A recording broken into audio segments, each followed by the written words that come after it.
الحمد لله كلام ونشهد أن سيدنا وحبيبنا ومولانا محمدا عبده ورسوله الذي أرسله بالكلامه المجيد وفرقانه الحميد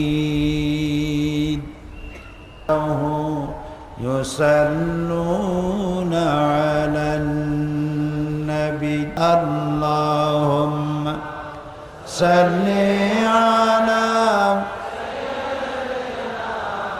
مولانا محمد প্রাণ খুলে মোহব্বতের সাথে সবাই পড়েন মুহাম্মদ বালাগাল উলা বিকামালিহি কাশাফাদ দুজা বিজামালিহি হাসুনাত জামিউ খাসালিহি সাল্লু আলাইহি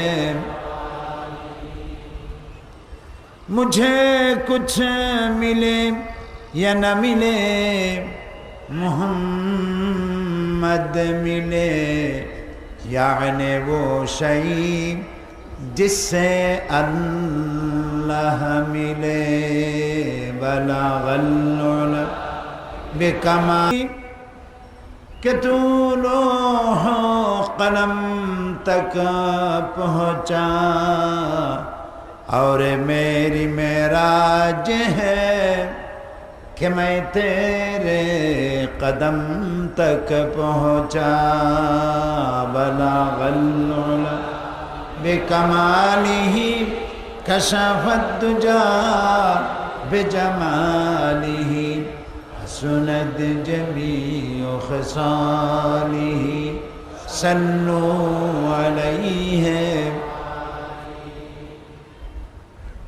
চট্টগ্রাম ইসলামী সমাজ কল্যাণ পরিষদ কর্তৃক আয়োজিত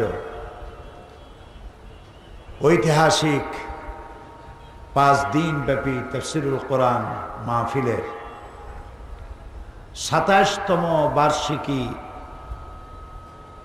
এর তৃতীয় দিবসে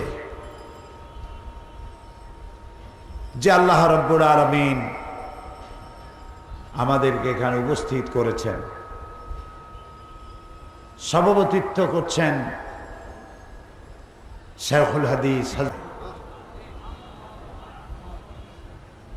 যারা বক্তব্য রাখেন বিভিন্ন সময় ওইসব বক্তব্যের পেছনে কোরআনের কোনো দলিল নাই, হাদিসের কোনো দলিল নাই, আন্দাজ এবং অনুমানের উপরে তারা বক্তব্য রাখেন। লোকেরা আশায় আশান্বিত হয়ে অনেক কিছু পাবে, না খাইয়া মরবে না, সুখ পাবে, শান্তি পাবে, এইসব চিন্তা করে ওই সব লোকদের পেছনে দৌড়ায়।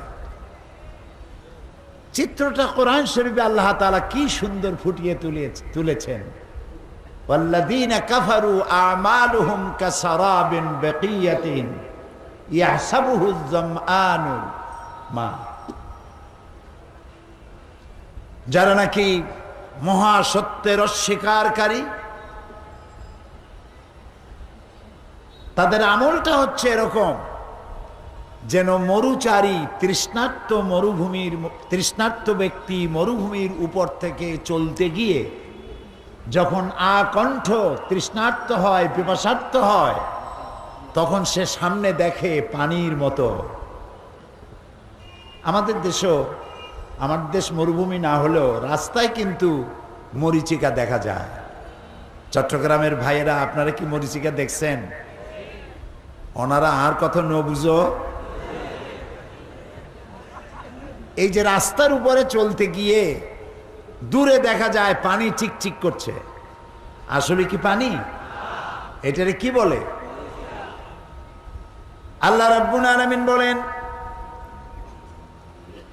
তৃষ্ণার্ত মানুষগুলি মরুভূমির ভিতরে চলতে গিয়ে যেটাকে পানি মনে করেছিল, হাত্তা ইযা জাআহু লাম ইয়াজিদহু শাইআ। যেটাকে পানি মনে করেছিল যখন কাছে এলো দেখতে পেল বালু আর বালু, মরুভূমি আর মরুভূমি, পানির অস্তিত্ব নাই। সুতরাং পৃথিবীতে মানুষেরা শান্তির জন্যে, সমৃদ্ধির জন্যে, কল্যাণের জন্য, মানবতার জন্যে, মানবাধিকারের জন্যে যেসব নেতাদের পেছনে ঘুরে বেড়ায়, যাদের কথার পেছনে কোরআনের দলিল নাই, হাদিসের দলিল নাই, তারা যে রাস্তা দেখায়, পথ দেখায়, সবটা মরীচিকা। কিয়ামত পর্যন্ত পিছনে ঘুরে ঘুরে শান্তি পাওয়া যাবে না। আপনি যদি জিকির করেন 1000 দ্বারা তসবিহ নিয়া সকালবেলায়, শান্তি শান্তি শান্তি শান্তি, সকালে 1000 বার, বিকালে 2000 বার। এই শান্তি শান্তি চিল্লাইতে চিল্লাইতে মাথায় যন্ত্রণা বাড়বে, গলা শুকায় যাবে, শান্তি পাওয়া যাবে। শান্তি পেতে হলে, নিরাপত্তা পেতে হলে আসতে হবে ইসলামের কাছে। কার কাছে? মানুষ যদি চোখে দেখে তাহলে আর শোনা কথায় তো কোনো লাভ নাই। ইসলাম যে শান্তি, তার নমুনাটাই মাহফিল। এটা কি ঠিক নয়? দেখুন তো, আপনাদের চতুর্দিকে তাকায় মাঝখানে কোনো পুলিশ আছে নাকি? কেউ তো বলে না ভাই বসেন বসেন, হাতে ধরি পায়ে ধরি, বসেন বসেন। জনসভাগুলি দেখেন, কেউ দাঁড়ায় থাকে, কেউ সিগারেট টানে, কেউ চিনেবাদাম খায়, কেউ সিগারেট টান দিয়ে উপরে ফু দিয়ে দেখে ফু গেল কদ্দু। এত পুলিশ, এত র্যাব, পাউদরিও বসাইতে পারে না। আবার এসব লোকদেরকে আনতে গেলে পয়সা দেওয়া লাগে, গাড়ি ভাড়া, বাস ভাড়া। আল্লাহর কসম করে বলুন, আপনাদের গাড়ি ভাড়া দেওয়া হয়েছে?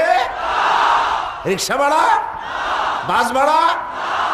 মাহফিলের পরে বদ্দার হাটের গরু গোশত দিয়া বুনা করিয়া খাওয়ানো হবে, লোট্টা ফিশ খাওয়ানো হবে?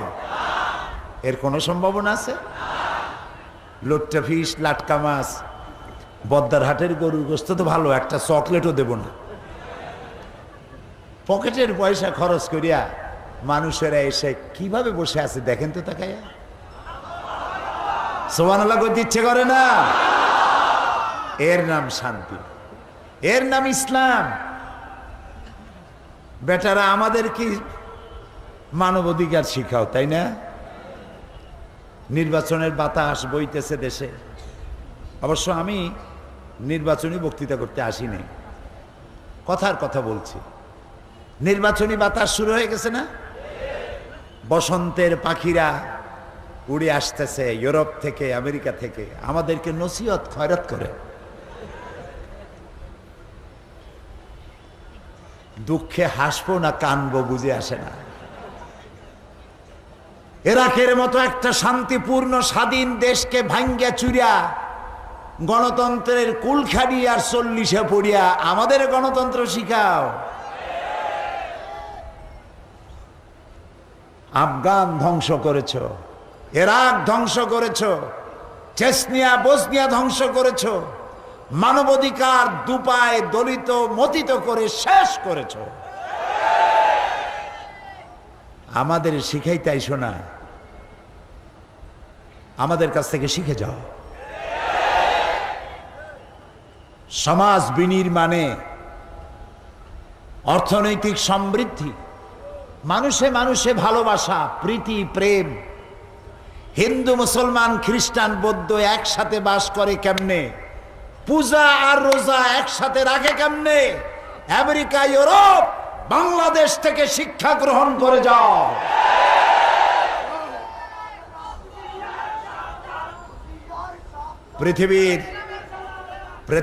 পৃথিবীর শ্রেষ্ঠ জীবন ব্যবস্থার নাম ইসলাম।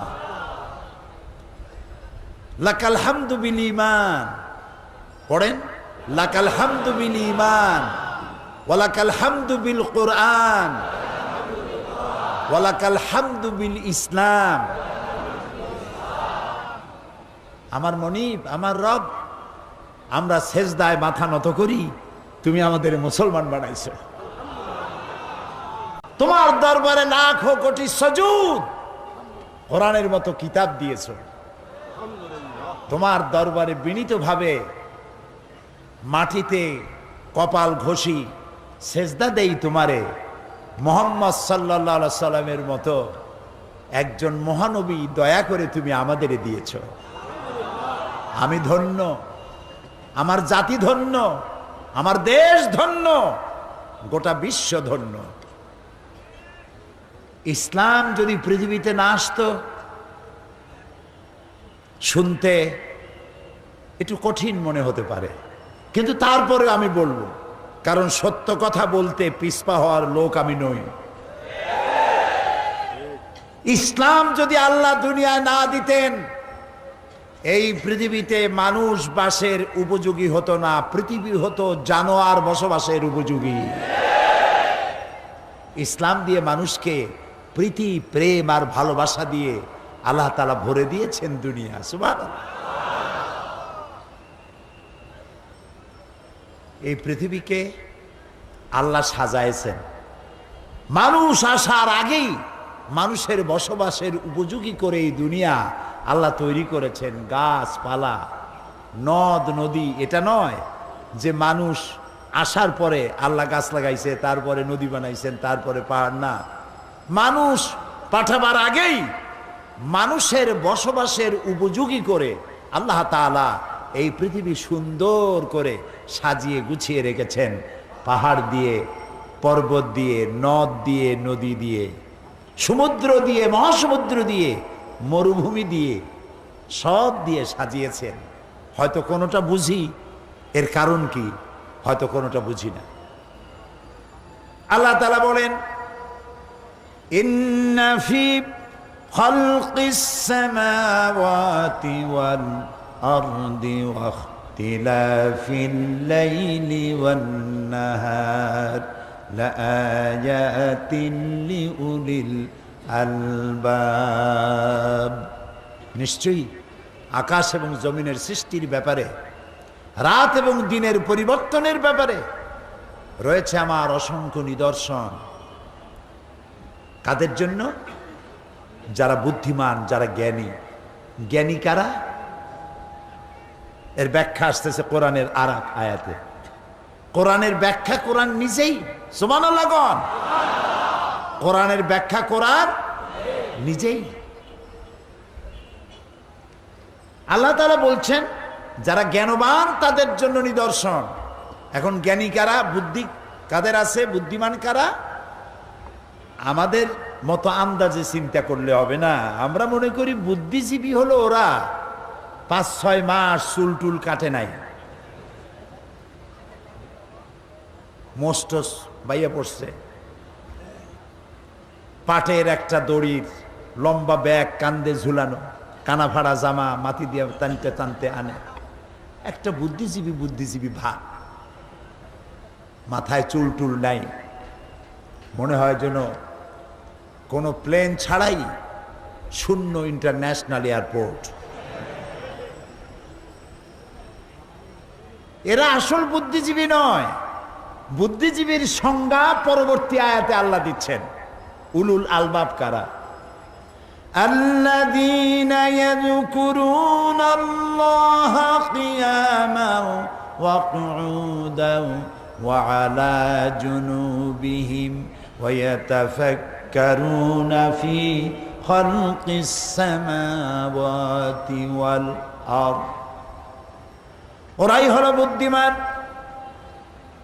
ওরাই হলো চিন্তাশীল, ওরাই হলো জ্ঞানবান, যারা দাঁড়ানো অবস্থায়, বসা অবস্থায়, শোয়া অবস্থায় আমার সৃষ্টি নৈপুণ্যতা দেখে অবাক বিস্ময় বিস্ফারিত নেত্রে তাকায়, আর আমার সৃষ্টি জগৎ ইত্যাদি অবলোকন করে হঠাৎ করে মুখ থেকে বেরিয়ে যায় রব্বানা মা খালাকতা হাযা বাতিলান সুবহানাকা ফাকিনা আযাবান নার। রব্বানা মা খালাকতা হাযা বাতিলা, ও আমার রব, পৃথিবীতে যা দেখতে পাচ্ছি আর দেখতে পাচ্ছি না, এর কোনোটাই তুমি খেল তামাশার বিষয়বস্তু করে তৈরি করনি, সব তুমি মানবতার কল্যাণে তৈরি করেছ।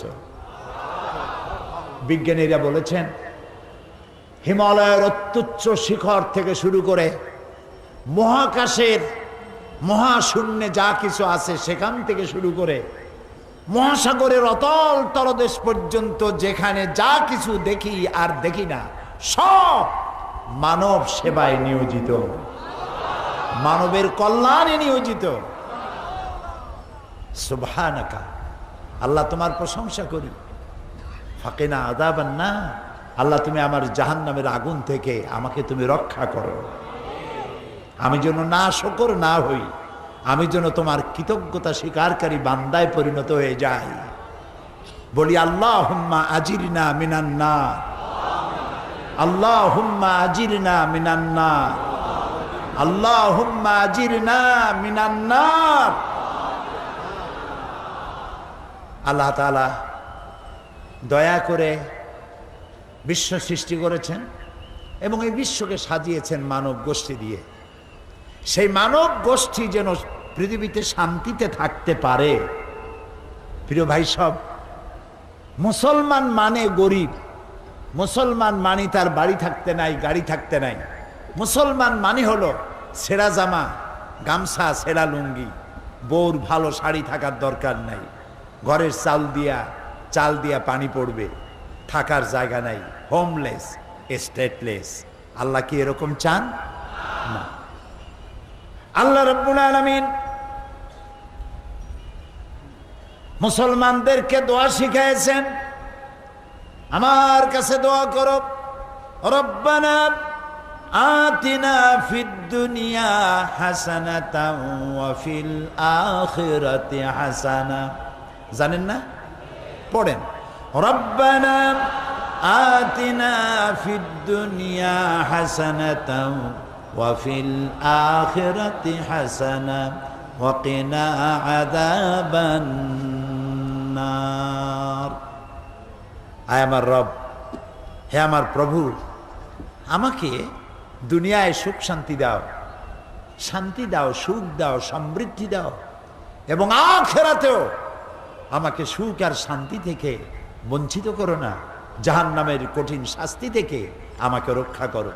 তাহলে মানুষেরা, বিশ্বজুড়ে মানুষের দাবি হলো দুইটা, চাহিদা দুইটা। কয়টা বলেন তো? একটা হলো দুনিয়ায় চাই কি, বোঝেন না কথা? একটা চাই দুনিয়ায় কি চাই, আর আখিরাতে চাই কিসের থেকে মুক্তি? জাহান্নাম থেকে মুক্তি। এই দুইটা জিনিস যদি পাইয়া যায়, আর কিছু দরকার আছে? সেই কথাগুলি বলবো ইনশাআল্লাহ। বলেন ইনশাআল্লাহ। আমি আলোচনা করতেছিলাম আপনাদের সামনে ইসলামের সৌন্দর্য, ইসলাম সম্পর্কে আলোচনা, কোরআন থেকে সূরা আলে ইমরান। কত নম্বর আয়াত? 19 আর 20। আল্লাহ রাব্বুল আলামিন বলেন, ইন্নাদ দীনা ইনদাল্লাহিল ইসলাম ওয়া মাখতালাফাল্লাযীনা উতুল কিতাবা ইল্লা মিন বা'দি মা জাআহুমুল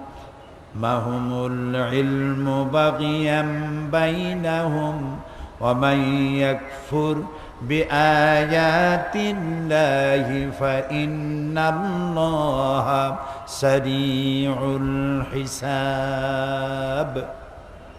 ইন্নাদ দীনা ইনদাল্লাহিল ইসলাম। আমার কাছে মানুষের আদর্শ হিসেবে, জীবন বিধান হিসেবে একমাত্র পছন্দনীয় হচ্ছে যে জীবন ব্যবস্থা, সেটার নাম হলো ইসলাম। আপনারা জানেন মানবতার কল্যাণের জন্যে, মানবতার সুখ এবং শান্তির জন্যে তৈরি হয়েছিল সোশ্যালিজম, ক্যাপিটালিজম, কমিউনিজম। সব মতবাদ তার নিজের দেশেই ব্যর্থতার গ্লানি নিয়ে আত্মহত্যা করেছে। বাকি রইল ইসলাম। বাকি রইল কি? সেই ইসলামের দিকে যেন মানুষেরা আসতে না পারে, তার জন্য শুরু হলো ইসলামকে গালি দেওয়া। ইসলাম মানে মৌলবাদ, ইসলাম হলো ফান্ডামেন্টালিজম, ইসলাম হচ্ছে প্রতিক্রিয়াশীল, ইসলাম ধর্মান্ধ, ইসলাম সন্ত্রাসী, ইসলাম হচ্ছে অসহিষ্ণু জাতি, অগণতান্ত্রিক ধর্মান্ধ জাতি। নাউযুবিল্লাহ। এ পৃথিবীকে সুন্দর করে সাজিয়েছি আমরা, এই মুসলমানেরা, ঠিক না? এই মুসলমানেরা আমরা সাজাইছি পৃথিবী, সুখ দিয়েছি, শান্তি দিয়েছি। কে দিয়েছেন? আল্লাহ। দেখুন না, মানুষে মানুষে কত ভেদাভেদ ছিল। একটি মানুষ কালো, আরেকটি মানুষ সাদা। যেহেতু লোকটি কালো, তাই ওর কোনো দাম নাই, ওর কোনো মূল্য নাই। আমি আমার জীবনের প্রথম যে বছর আমেরিকা গেলাম, সেই বছর আমেরিকার পত্রিকায় দেখলাম এক ট্রাক ড্রাইভার একটা কালো মানুষকে গাড়ির নিচে পিষে দিয়েছে রাস্তার উপরে। সে গ্রেফতার হলো। তাকে যখন প্রশ্ন করা হলো যে তুমি এই মানুষটাকে ইচ্ছে করে মারলে না অনিচ্ছায়, সে বলল যে আমি বুঝতে পারি নাই, আমার কাছে মনে হয়েছে দূরে যেন একটা কালো টায়ার পড়েছিল। ওইটারে সে মানুষ মনে করেনি, গাড়ির কালো টায়ার মনে করেছে। এটি একটি উপহাস। মানুষ বেচা কিনা হতো, আর এই মানুষগুলি বেচা কিনা হয়ে মানুষের গোলাম হতো। সাদা মানুষেরা কালো মানুষগুলি মহিলাদেরকে কাজের মেয়ে হিসাবে রেখে তাদেরকে অবৈধভাবে গর্ভবতী করত। পেটে সন্তান যখন বড় হতো, তখন বন্ধু বান্ধবদের দাওয়াত দিয়ে ড্রয়িং রুমে বাড়িওয়ালা সেই গর্ভবতী দাসীকে ডাকত। দাসীকে চিৎ করে উলঙ্গ করে শোয়ায়া তার পেটটাকে চিরে ফেলা হতো। পেটের মধ্য থেকে বাচ্চা টেনে বের করা হতো। বাচ্চা ছটফট করে মরতো, মা ছটফট করে মরতো। এই দৃশ্য দেখে পৈশাচিক অট্টহাসিতে বন্ধু বান্ধব নিয়ে বাড়ির মালিক অট্টহাসিতে ফেটে পড়ত। মানবতার এত বড় অবমাননা ছিল এই পৃথিবীতে। এই সেদিনও নেলসন ম্যান্ডেলা সাদা এবং কালো মানুষের ব্যবধান দূর করার জন্যে জীবনের ২৬টি বছর কারারুদ্ধ ছিলেন। সাদা কালো মানুষের ব্যবধান তিনিও দূর করতে পারেন না। সাদা কালো মানুষের ব্যবধান, ধনী গরিবের ব্যবধান, নারী আর পুরুষের আকাশচুম্বী পার্থক্য, এসব কিছু দূরীভূত করে দিয়ে ধনী আর গরিবকে এক প্ল্যাটফর্মে, সাদার কালো মানুষকে এক প্ল্যাটফর্মে এনে দাঁড় করিয়েছে ইসলাম। এবং এই পথ দেখিয়েছেন বিশ্বনবী মুহাম্মাদুর রাসূলুল্লাহ সাল্লাল্লাহু আলাইহি ওয়াসাল্লাম। মানুষ দুটি ভাগে বিভক্ত হোক, একদল গরিব আর একদল ধনী, এটা ইসলাম চায় না। এটা ইসলাম চায় না। আমি ইসলামের সৌন্দর্য গত 2 দিন বলেছি, আজও বলবো। কিয়ামত পর্যন্ত যদি ইসলামের সৌন্দর্য যদি বলতে থাকি, আমি তো ছোট্ট মানুষ, ইলম কালাম খুবই কম, আমার থেকে যারা বেশি জানেন কিয়ামত পর্যন্ত বলতে থাকবেন ইসলামের সৌন্দর্যের কথা বলে শেষ করা যাবে না। কারণ ইসলাম কার বানানো? বলতে হবে সবাইকে, কার বানানো? আল্লাহ তাআলা এটাকে তৈরি করেছেন, তিনি নিজে ব্যবস্থা দিয়েছেন। ওই ব্যবস্থার বাইরে কোনো সুন্দর ব্যবস্থা হইতে পারে না। এজন্যই কোরআনের ব্যাখ্যার শেষ নাই, সমুদ্রের পানির শেষ আছে, সমুদ্রেরও কোনো কুল কেনারা আছে, কিন্তু কোরআনের কোনো কুল কেনারা নাই। আল্লাহ রাব্বুল আলামিন বলেন, قُلْ لَوْ كَانَ الْبَحْرُ مِدَادًا لِكَلِمَاتِ رَبِّي لَنَفِدَ الْبَحْرُ قَبْلَ أَنْ تَنْفَدَ كَلِمَاتُ رَبِّي وَلَوْ جِئْنَا بِمِثْلِهِ مَدَدًا। হে নবী, আপনি বলুন, তাম পৃথিবীর সমস্ত সমুদ্র আর মহাসমুদ্রের পানিগুলি যদি কালি হয়ে যায়, আর তাই দিয়ে যদি আমার রবের কালেমার ব্যাখ্যা লেখা যদি শুরু হয়ে যায়, লিখতে লিখতে তাম পৃথিবীর সমস্ত পানিগুলি শেষ হয়ে যাবে, আমার রবের কালেমার ব্যাখ্যা লেখা শেষ হবে না। ইসলাম দুনিয়াকে ঋণী করে ফেলেছে। সুবহানাল্লাহ। ধনী আর গরিব এই দুই শ্রেণীর ভিতরে সমন্বয়, কম্বিনেশন, সমন্বয় করে দিয়েছে আমার ইসলাম। সুবহানাল্লাহ।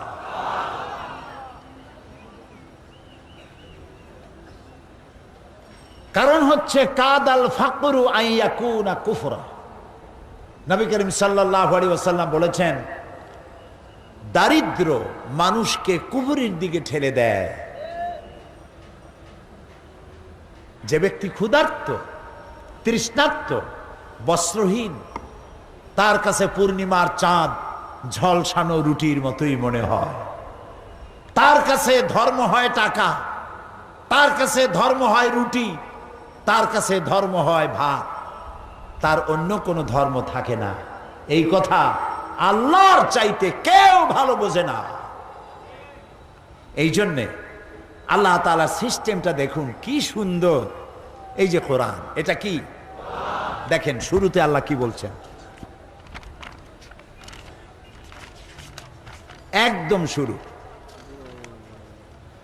আল্লাহ রাব্বুল আলামিন বলেন, আলিফ লাম মিম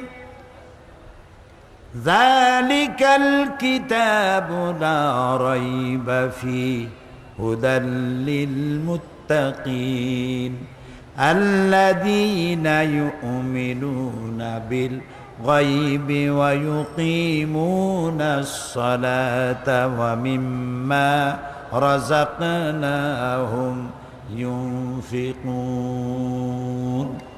আলিফ লাম মিম। সুবহানাল্লাহ, সুবহানাল্লাহ। সারা পৃথিবীর সমস্ত মানুষের জবানে আল্লাহ তালা লাগাই দিয়েছেন। যদি সক্ষম হও বলো আলিফ লাম মিম অর্থ কি? পারবে বলতে কেউ? আলিফ লাম মিম, ইয়াসিন, তাহা, আইন, সিন, কফ, নুন। সুবহানাল্লাহ। সারা দুনিয়া একত্রিত হবে, বুঝতে পারবে না যে আল্লাহ কি বলতে চাচ্ছেন এখানে। আল্লাহু আ'লামু বিল-মুরাদ। আল্লাহ খুব ভালো জানেন এর অর্থ কি। কিন্তু আমরা যে আলিফ লাম মিম বললাম, শুধু কি 10টা নেকি হইল? আলিফ হারফুন, লাম হারফুন, মিম হারফুন। আমার নবীজি বলেন, যখনই কেউ পড়বে আলিফ লাম মিম, 10টি নেকি লেখা হবে না। যে ব্যক্তি পড়লো আর শুনলো, আল্লাহ রাব্বুল আলামিন সঙ্গে সঙ্গে 30টি নেকি আমলনামায় লিখে দিবে। যালিকাল কিতাব, এটা হচ্ছে সেই কিতাব যার মধ্যে কোনো সন্দেহ নাই। লা রাইবা ফি, কোনো সন্দেহ নাই। কে বলতেছেন? জোরে বলে, কোনো সন্দেহ নাই। এবার বলেন তো, এই পৃথিবীতে কত লেখক বই লিখলো? অসংখ্য বই লিখেছে। কোন বাপের বেটা আছে পৃথিবীতে যিনি বলতে পারবেন আমি একখান বই লিখছি যে বইয়ের মধ্যে কোনো ভুল নাই? আছে? নাই। এই একখানি কিতাব, যে কিতাবের সাহেব, যে কিতাবের মালিক, তিনি বলেছেন এই কিতাবে কোনো সন্দেহ নেই। সমস্ত বই শুরু হয়, যিনি বই লেখেন তার নিজের দুর্বলতা প্রকাশের মধ্য দিয়ে ভূমিকায় লেখেন। এই বই লিখতে গিয়ে তত্ত্ব এবং তথ্য বানান বিভ্রাট জনিত ভুল থাকতেই পারে। কোন সহৃদয় পাঠক যদি আমাকে জানান, পরবর্তী সংস্করণে পরিশুদ্ধ করতে বাধ্য থাকিব। ঠিক না? না এইরকম লেখে, আমি একখান বই লিখছি, ভাইয়েরা আমার, বোনেরা আমার, এইরকম বই পৃথিবীতে কেউ লিখতে পারে নাই। পারবে কেউ বলতে? এ বইয়ের মালিক যিনি, কে মালিক? সব বইয়ের লেখকরা শুরু করে নিজের দুর্বলতা দিয়ে। এ বইয়ের মালিক যিনি, এই কিতাবের মালিক যিনি, তিনি শুরু করেছেন তার প্রশংসা দিয়ে। শুরুই হলো আলহামদুলিল্লাহি রাব্বিল আলামিন। প্রাণ খুলে পড়েন আলহামদুলিল্লাহি রাব্বিল আলামিন। সমস্ত প্রশংসা রব্বুল আলামিনের জন্য, যিনি নাজিল করেছেন। প্রশংসা সবটা তার জন্য রিজার্ভ। আপনি প্রশংসা করবেন যার তার। নামাজ নাই, রোজা নাই, আল্লাহ নাই, পরকাল নাই, চিন্তা নাই, নাস্তিক, মুরতাদ, তার প্রশংসা করছেন। ইজা মুজিহাল ফাসিকু ইহতাজ্জাতিল আরশ। যখন কোন ফাসিকের প্রশংসা করা হয়, যে নামাজ পড়ে না, রোজা রাখে না, আল্লাহ বিশ্বাস করে না, এমন লোকের প্রশংসা যখন করা হয়, আল্লাহর আরশ গোসায় থরথর করে কাঁপতে থাকে। প্রশংসার মালিক কে? বলি আল্লাহ, আল্লাহ, আল্লাহ। সমস্ত প্রশংসার মালিক তিনি। আর যে কিতাব দিয়েছেন নির্ভুল। যদি কেউ মনে করে এর মধ্যে ভুল আছে, ঈমান থাকবে? থাকবে না। কোরআনের শুরুতেই আল্লাহ বললেন, এটা মুত্তাকিনদের জন্য হেদায়েত দেবে। মুত্তাকিন কারা? এই যে কোরআনের তাফসীর, কোরআন দিয়া এক আয়াতের তাফসীর আর এক আয়াত। সুবহানাল্লাহ। আমি বিগত অর্ধ শতাব্দী কোরআনের ছাত্র হিসেবে, আমার আন্দাজে মুফাসসির কয়, কি এর মুফাসসির? আমি কোরআনের ছাত্র, তালিবে ইলম। আমার দৃষ্টিতে কোরআনের মতো শ্রেষ্ঠ ওয়াজের কিতাব পৃথিবীতে আর পাই নাই। এটা শ্রেষ্ঠ ওয়াজের কিতাব। ফাযাক্কির ফাইন্না যিকরা তানফাউল মুমিনিন। এ কোরআন দিয়ে ওয়াজ করো, কোরআন স্মরণ করো, কোরআন তেলাওয়াত করো, মুমিনদের ফায়দা হবে। এটা এমন কোরআন, ওয়াইজা তুলিয়াত আলাইহিম যাদাতুহুম ঈমানা। যখন তেলাওয়াত করা হয়, ওয়াজিলাত কুলুবুহুম, কোরআন শুনবে আর মুমিনের কলজা কাঁপতে থাকবে। তেলাওয়াত শুনবে, ঈমান বেড়ে যাবে। সুবহানাল্লাহ, সুবহানাল্লাহ। এতগুলা মানুষ পোলাও, কোরমা, বিরিয়ানি খাওয়াবার জন্য বসায় রাখা যাবে?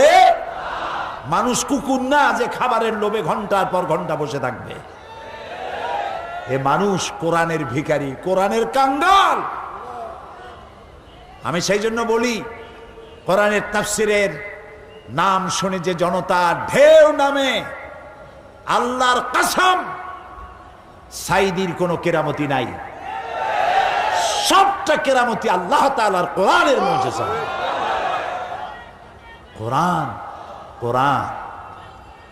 আল্লাহ তাআলা এই কোরআনের ভালোবাসা দিয়ে আমাদের কলজা ভরে দিও। এই কোরআনের নূর দিয়ে আমাদের কবরের অন্ধকার দূর করে দিও। কিয়ামতের দিন এই কোরআন আমাদের জন্য সাফি বানায় দিও।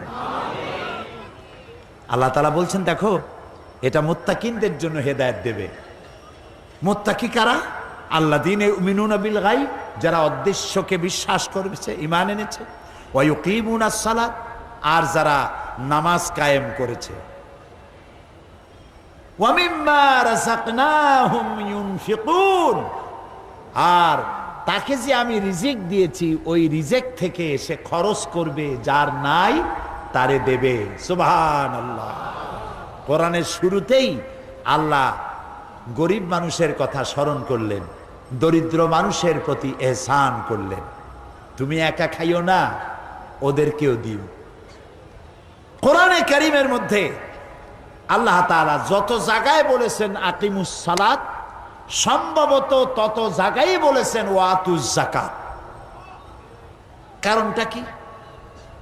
কারণটা হলো, আপনি নামাজের ফজিলত বয়ান করেছেন হৃদয়গ্রাহী করে কোরআন এবং হাদিস দিয়ে।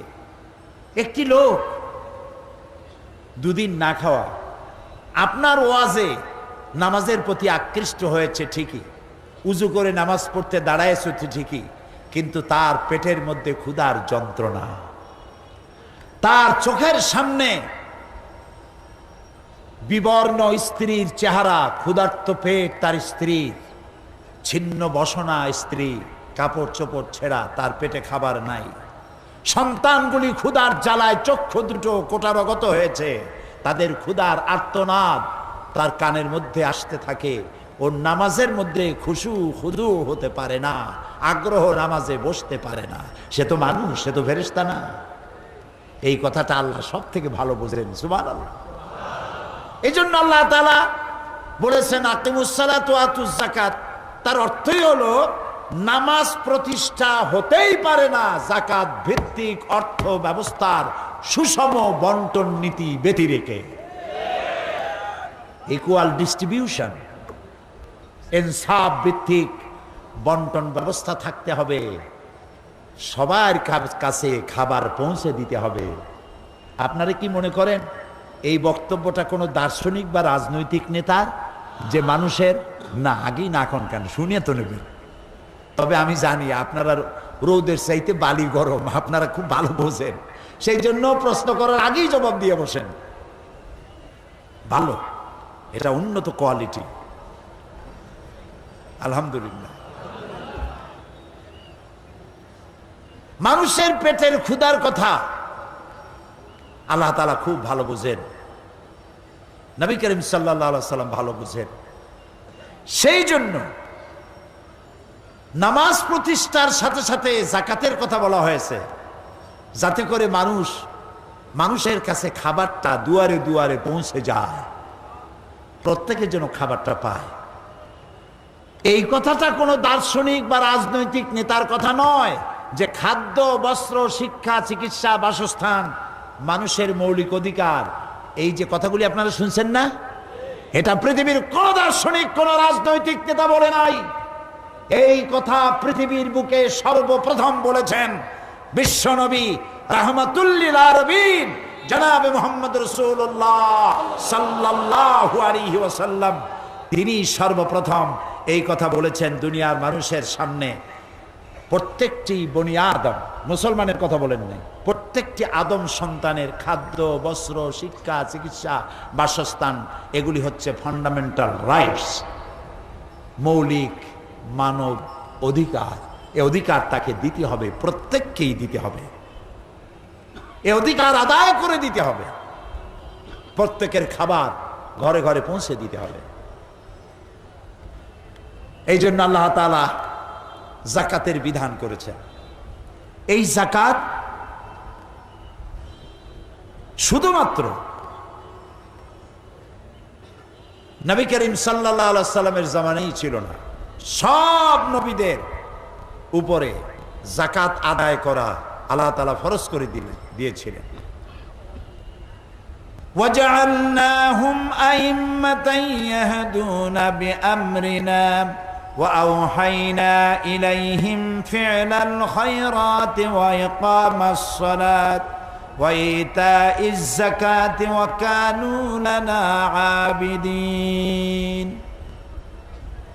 আমি তাদেরকে জনগণ নেতা বানিয়েছি, আর তারা আমার হুকুম মোতাবিক জনগণকে পথ প্রদর্শন করত। আমি তাদের কাছে ওহী করেছিলাম কল্যাণমূলক কাজ করার জন্য, সালাত কায়েম করার জন্য, আর যাকাত পরিশোধ করার জন্য। যাকাত আদায় করতে হবে। যাকাত আর সুদ দুইটার মধ্যে আকাশ আর জমিনের পার্থক্য, বোঝেন কথা? আরেকটি কথা বলে নেই, আল্লাহ যা যা বানিয়েছেন শয়তান তার উল্টা আরেকটা বানাইছে। এটা জানেন কিনা? শয়তান তো আসলেই শয়তান, খাঁটি শয়তান। আল্লাহ তাআলা তিনি পৃথিবীতে দিলেন খেলাফত। কি দিয়েছিলেন? খেলাফত। শয়তান দিল মুলুকিয়ত, রাজতন্ত্র। আল্লাহ দিলেন খেলাফত, শয়তান দিল রাজতন্ত্র। আল্লাহ তাআলা অর্থনৈতিক সুবিধা দেওয়ার জন্য, ইকুয়াল ডিস্ট্রিবিউশনের জন্য আল্লাহ দিলেন যাকাত। শয়তান বানাইলো কি? সুদ। আল্লাহ তাআলা পৃথিবীর মানব মণ্ডলীকে সুখী সমৃদ্ধশালী করার জন্য জীবন ব্যবস্থা হিসাবে দিলেন কি? মাশাআল্লাহ, এই তো বুঝে ফেলেছেন। কি দিলেন? ইসলাম। শয়তান এর উল্টা মানুষের সামনে দিল ধর্মনিরপেক্ষ মতবাদ। ধর্মনিরপেক্ষ মতবাদ কার আবিষ্কার? জোরে বলে। আর ইসলাম কার? আল্লাহ তাআলা।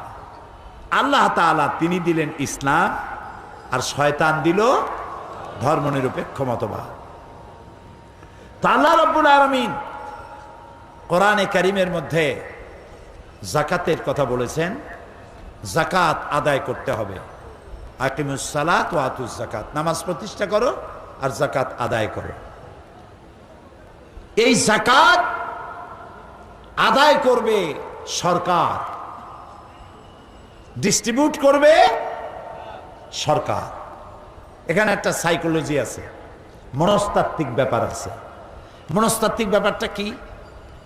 ধরুন আপনি যদি কারো কাছ থেকে টাকা ধার নেন অথবা আপনাকে টাকা পয়সা দেওয়া হয় অনুগ্রহ করে, সেই লোকটাকে যখনই আপনি দেখবেন আপনার মাথাটা নত হয়ে যাবে, ইচ্ছায় হোক অনিচ্ছায় হোক, ঠিক কিনা? এই জন্য আল্লাহ চান না তার সৃষ্টির সেরা বান্দা আর একজন মানুষের সামনে মাথা নত হোক, এটা আল্লাহ চান না। আরেকটি জিনিস লক্ষ্য করুন প্রিয় ভাই সব, পৃথিবীর সমস্ত প্রাণী যখন খাবার খায় তখন তার মুখটা তার রিস্কের সামনে নত করে দেয়। গরু ঘাসের উপরে মুখ লাগায়, ছাগল ঘাসের উপরে মুখ লাগায়, সাপ হোক, কুমির হোক, মুরগি হোক, হাঁস হোক, প্রত্যেকটি প্রাণী তার খাদ্যের মধ্যে মাথা ঝুঁকাইয়া খাবার খায়। একমাত্র মানুষ সে যখন খাবার খায় প্লেটের মধ্যে কামড় দিয়ে খায় না। প্লেটে যদি চাটেও তাহলে অন্য প্রাণীর মতো মাথা নিচু করে চাটে না, প্লেটটা উঁচা করে চাটে। খাবারটা উঠায় নিয়া উঁচু করা মুখে দেয়। কারণ আল্লাহ চান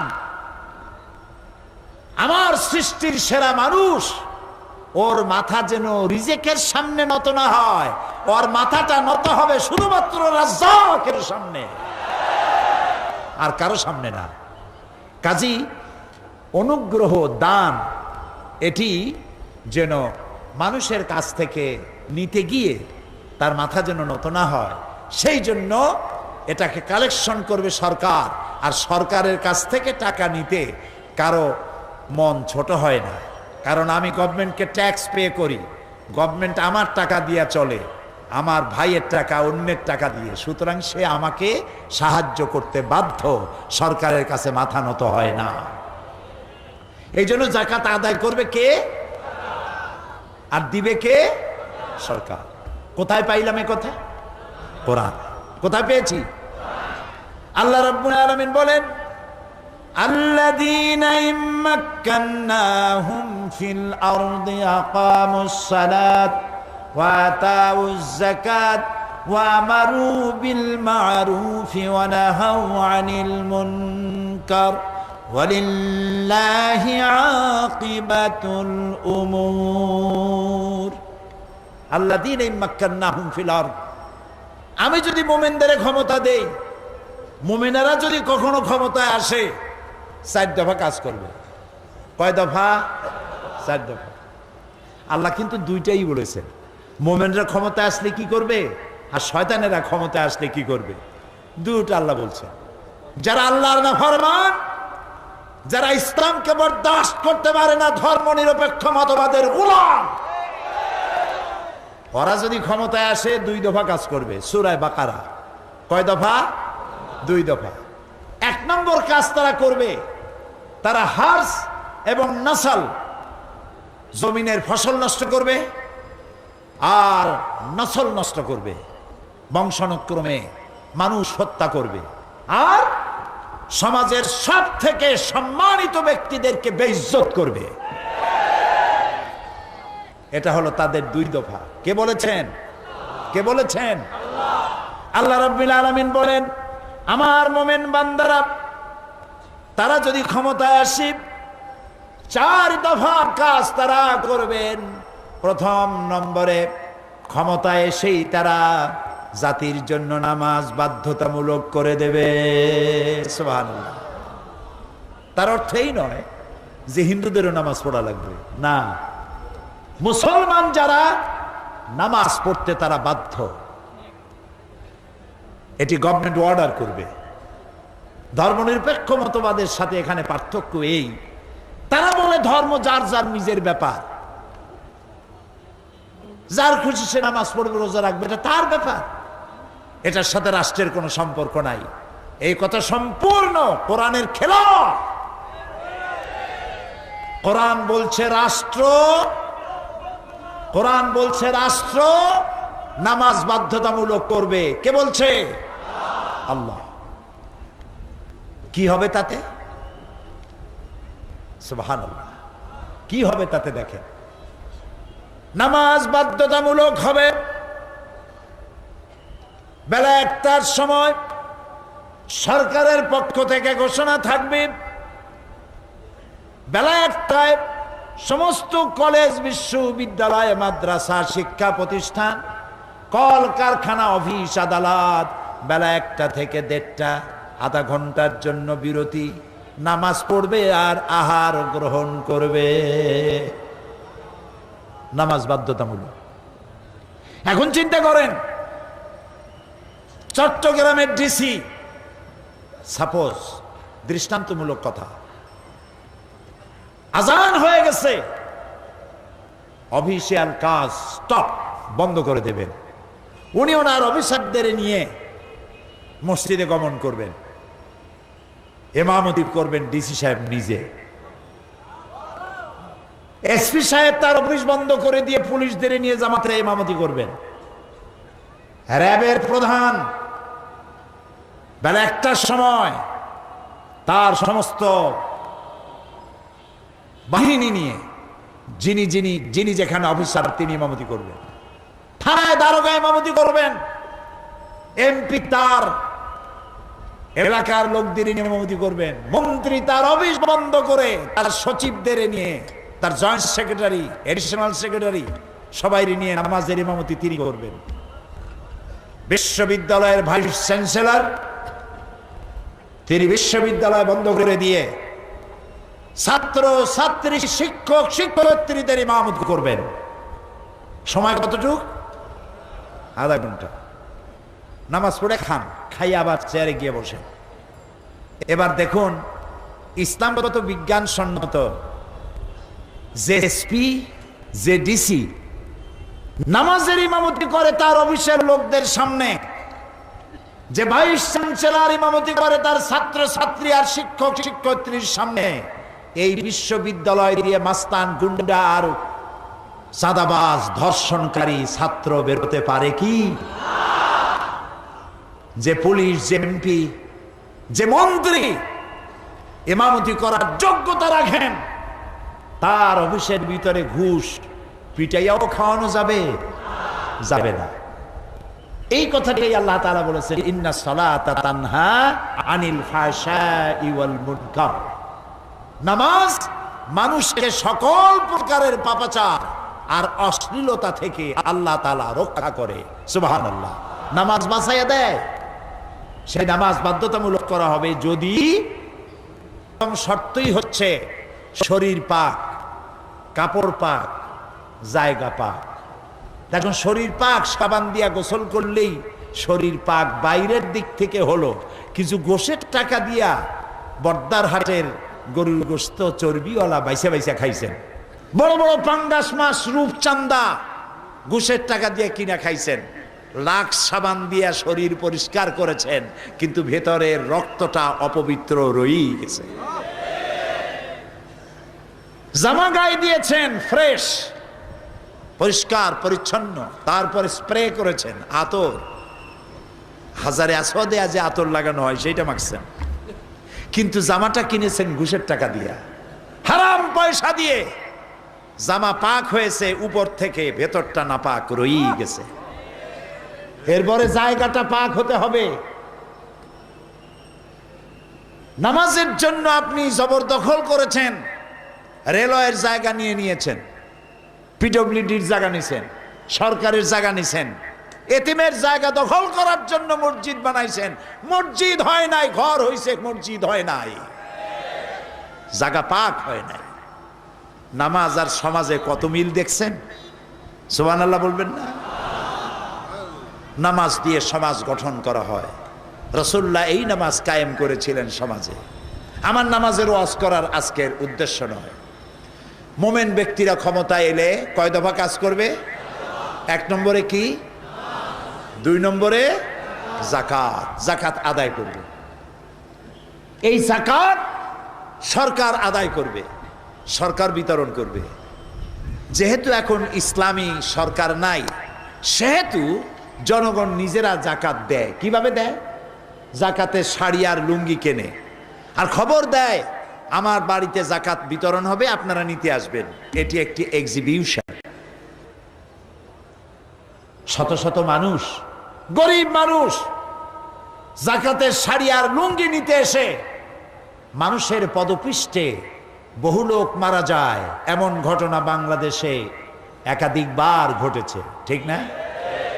আপনার বাড়ি লোক যাকাত নিতে আসবে কেন? আপনার দায়িত্ব যাকাতের টাকা তার হকদারের বাড়ি পৌঁছে দেওয়ার দায়িত্ব আপনার।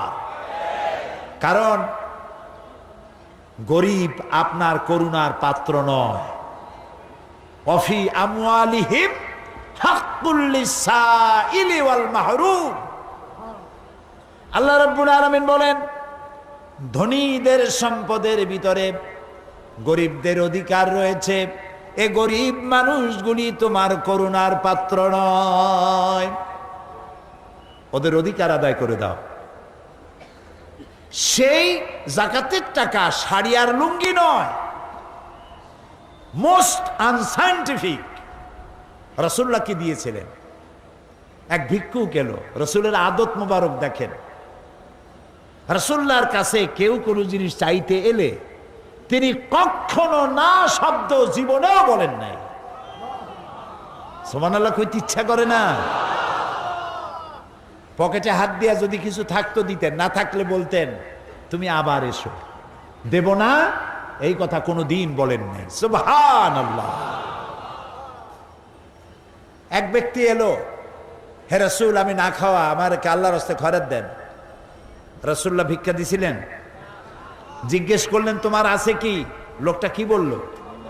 কি বলল? সকলেরই মনে আছে, কিন্তু কাজে লাগাই না। রাসূলুল্লাহ বললেন কম্বল আনো, কম্বল বিক্রি করো। বিক্রি হলো। বিক্রি করিয়া তারপরে সেই টাকা দিয়ে কি কিনলেন? কি কিনলেন? রাসূলুল্লাহ তার পবিত্র হাত দিয়া এই কুড়ালের মধ্যে হাতল লাগাই দিলেন, বললেন যাও জঙ্গলে যাও, কাঠ কাটো, বাজারে বিক্রি করো। আর জিন্দিগিতে মানুষের কাছে হাত পেত না।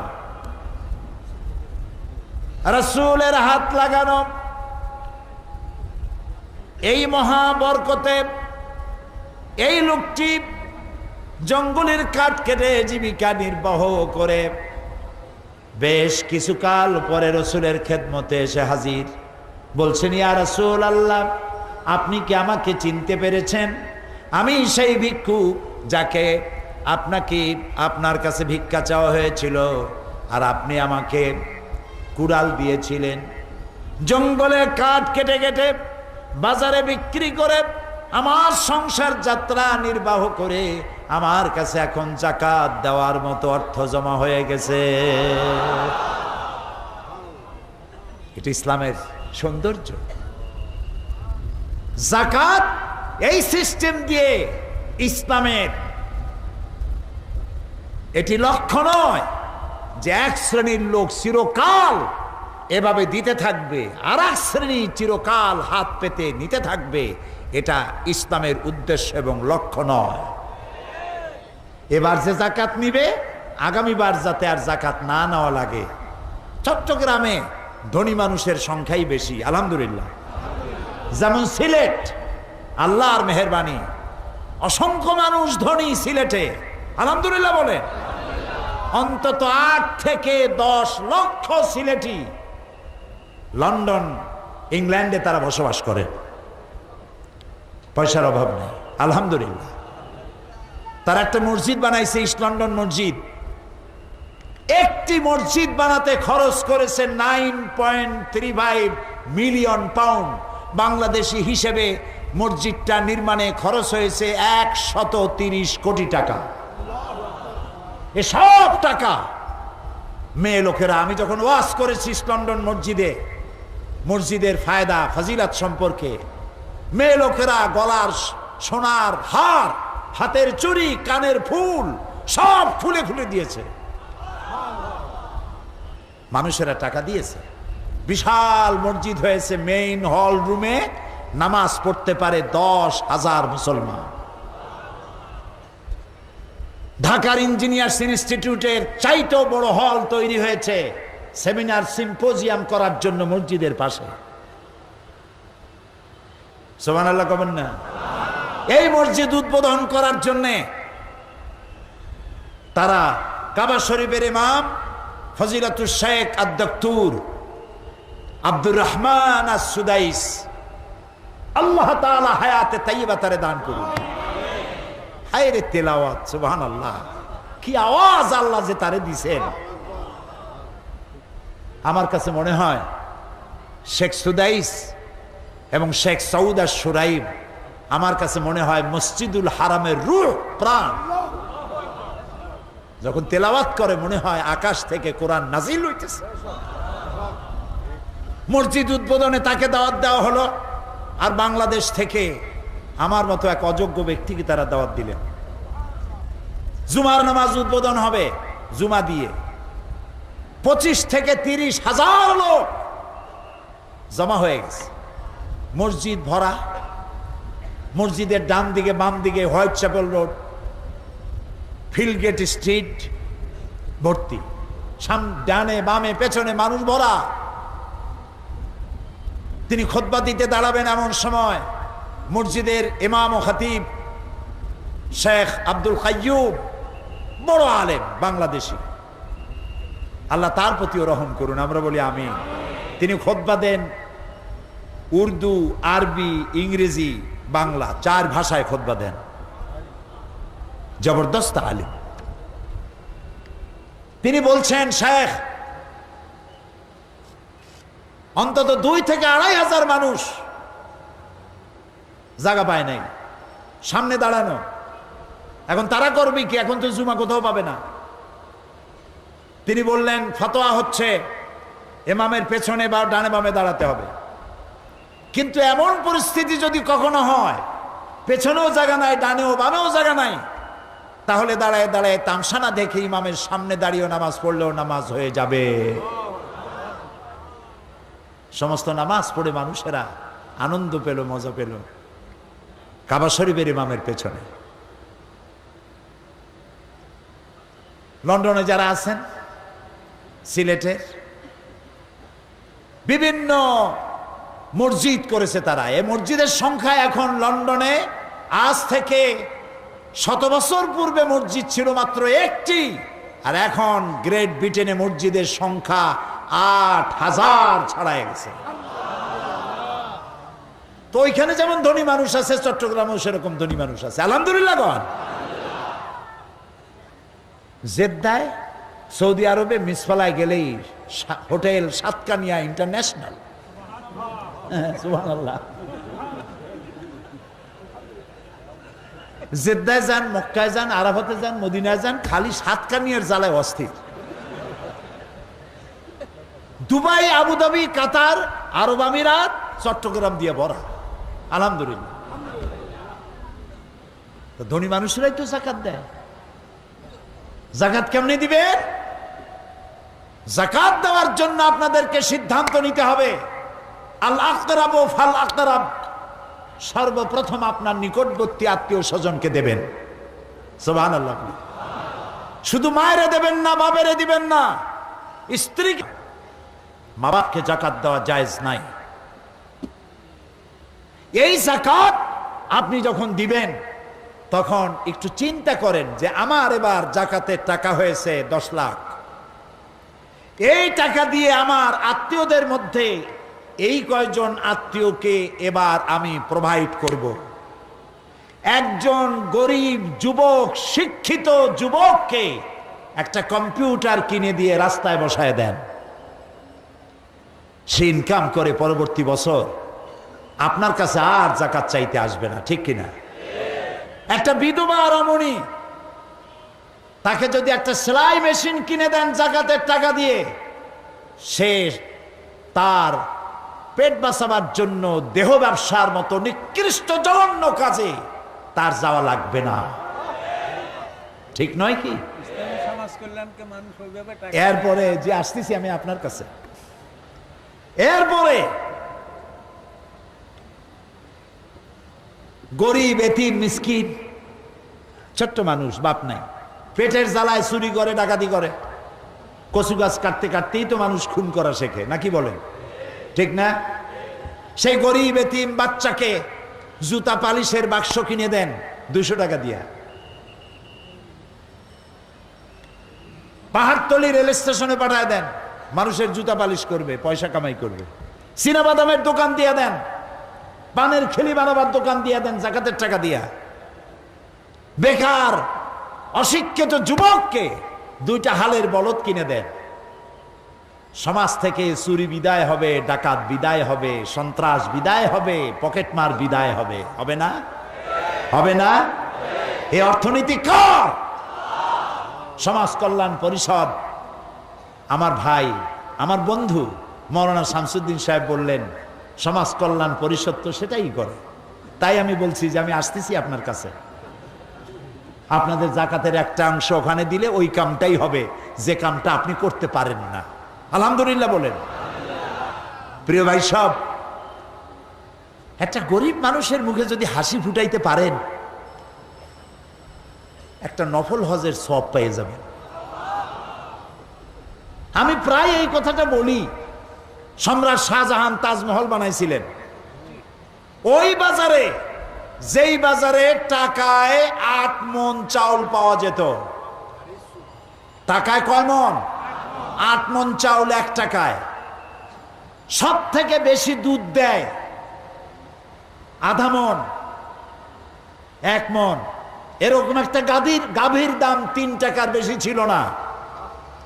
সেই বাজারে 20 বছর বসে 22,000 শ্রমিক কাজে লাগাইয়া ওই বাজারের 20 কোটি টাকা খরচ করে স্ত্রীর প্রেমে পড়ে তাজমহল তৈরি করেছিলেন।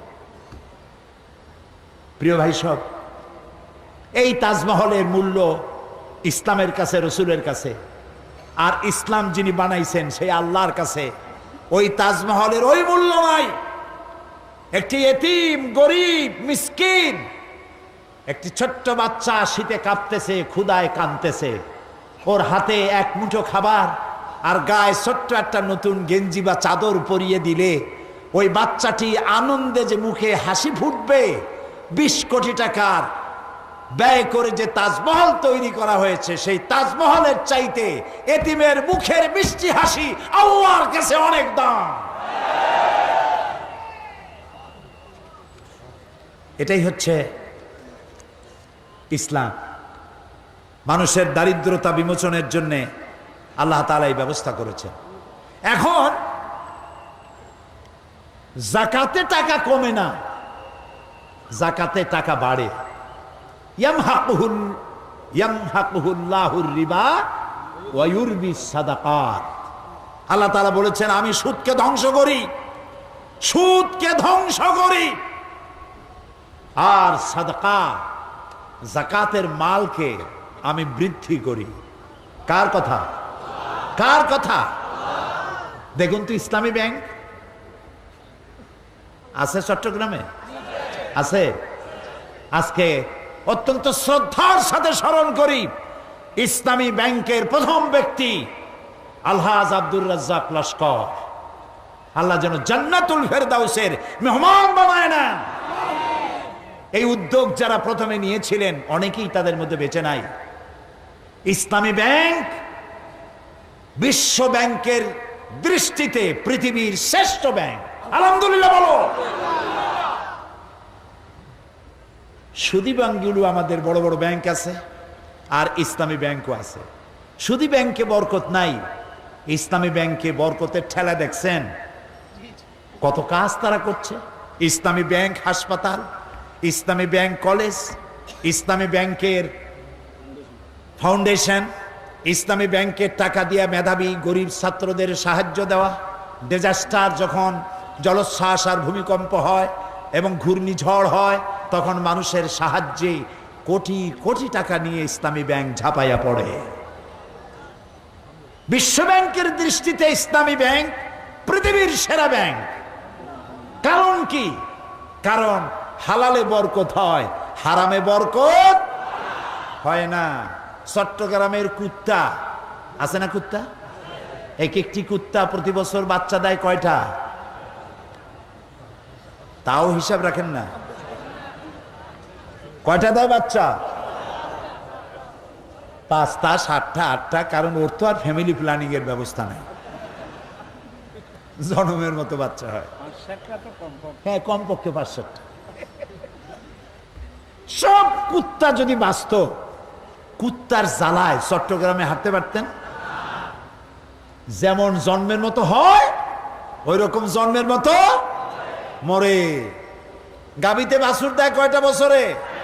কয়টা? আর চিটাগংয়ে মানুষেরা যা গরু গোশত খাইতে পছন্দ করে, জন্মের খাওয়া খায়। গরু গোশতকে কেউ কেউ বলেন কুওয়াতুল ইসলাম, কুওয়াতুল মুসলিমিন। খাইলো জন্মের মতো। এখন আপনি দেখুন তো, বাচ্চা দিল একটা, কুত্তায় দিল 7টা। কুত্তা বেশি না গরু বেশি? গরু বেশি। কারণ গরু হালাল তাই বরকত, কুত্তা হারাম তাই বরকত নাই। আল্লাহ রাব্বুল আলামিন বলেন আমি সুদকে ধ্বংস করি আর যাকাতকে আমি বৃদ্ধি করি, যাকাতের মালকে বৃদ্ধি করি। সুবহানাল্লাহ। এই সম্পদ যারা জমা করে রাখে, আমার মা বোনেরা, মা বোনেরা আসছে না? বহু। আগামীকাল মা বোনদের ব্যাপারে বলবো। এবার আমরা আলাদাভাবে মা বোনদের জন্য ব্যবস্থা করতে পারি নাই বিশেষ কোনো কারণে। তাদের জন্য কথা বলবো ইনশাআল্লাহ। বলি ইনশাআল্লাহ। মা বোনদের কাছে অনেক সোনা আছে, স্বর্ণ, গোল্ড, সারা বছর সিন্ধুকের মধ্যে পড়ে থাকে। কবে কার বিয়ে হবে সেই সময় একটু পড়লো। যে বেচারা কিনে দিল সেই স্বামীরেও একদিন সাজে গুজে দেখাইল না। অবশ্য চট্টগ্রামে এরকম মেয়ে লোক আছে বলে আমি মনে করি না। স্বামী বেচারা এত কষ্ট করিয়া এত সুন্দর সুন্দর শাড়ি দিল, সোনা জানা দিল, তারে দেখাইল না। তারই না দেখাবেন। রাসূলুল্লাহ বলেছেন ওই মেয়ে লোক, ওই স্ত্রী সব থেকে ভালো যারে দেখলে তার স্বামীর চোখ ঠান্ডা হয়ে যায়। রাসূলুল্লাহ বলেছেন সেজে গুজে থাকো, স্বামীকে হাসি মুখে বরণ করো, সংসারে শান্তি হবে। স্বামী আর স্ত্রী দুজনে প্রেম ভরে একজনে আর একজনের হাত যখন ধারণ করে, রাসূলুল্লাহ বলেছেন উভয়ের সগীরা গুনাহকে আল্লাহ তাআলা মাফ করে দেন। আগামীকাল বলবো সেসব কথা। কত শাড়ি আপনার ঘরে, এমন এমন শাড়িও আছে যা আপনার পরাও হয় না কখনো। সোনাগুলো পড়ে আছে, ব্যবহারও করেন না। সমস্যাটা কি হবে জানেন? আল্লাহ রাব্বুল আলামিন বলেন والذين يكنزون الذهب والفضة ولا ينفقونها في سبيل الله فبشرهم بعذاب أليم।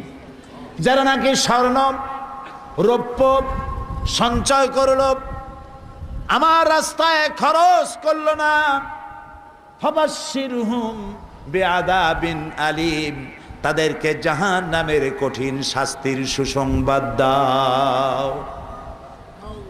সুবহানাল্লাহ কইলেন, কি আশ্চর্য কথা! এই জাগা মতো কথা কইয়েন। আল্লাহ কইলো জাহান্নামের কথা, আপনি কোন সুবহানাল্লাহ, আপনি কোন নাউজুবিল্লাহ।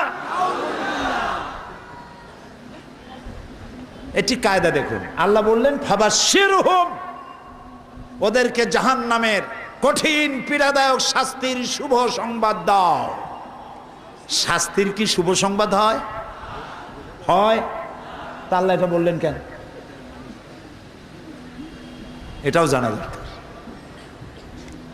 একটা ছোট্ট দৃষ্টান্ত দিলেই বুঝবেন। কারো কারো দুষ্ট ছেলে আছে না? দুষ্ট ছেলে এত দুষ্টু। সম্রাট আকবরের ছিল নবরত্ন।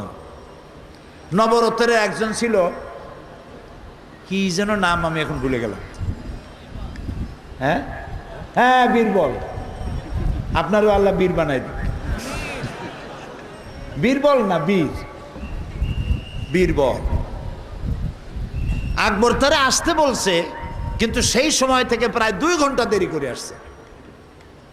সম্রাট রাগ হয়ে গেছে, এই বীরবল এত দেরি করে আসলে কেন?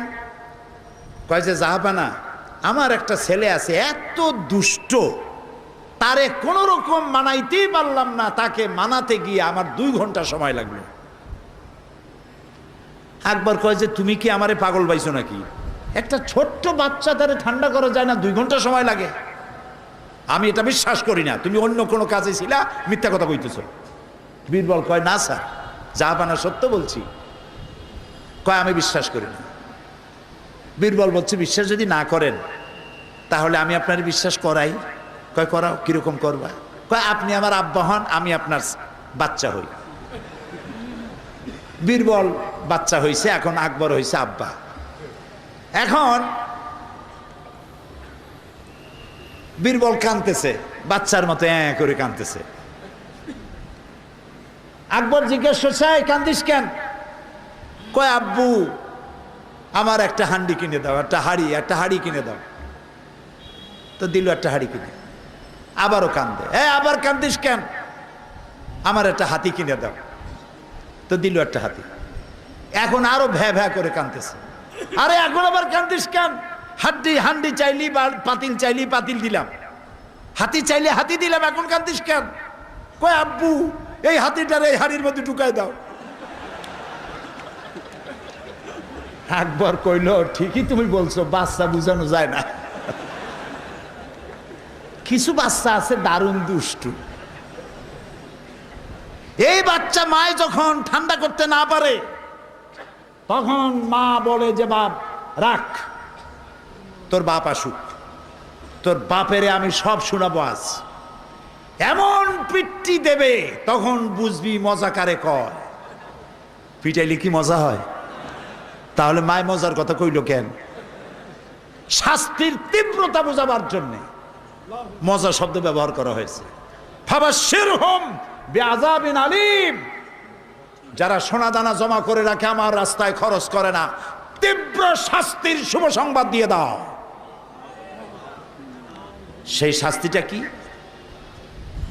আল্লাহ রাব্বুল আলামিন বলেন, ইয়াউমা ইউহমা আলাইহা ফি নার জাহান্নামা ফাতুকওয়া বিহা জিবাহুহুম ওয়া জুনুবুহুম ওয়া যুহুরুহুম হাযা মা কানাজতুম লিআনফুসিকুম ফাযুকু মা কুনতুম তাকনিজুন। এমন একদিন আসবে যখন তোমার সঞ্চিত সম্পদ, স্বর্ণ রৌপ্য জাহান্নামের আগুন দিয়ে জ্বালানো হবে।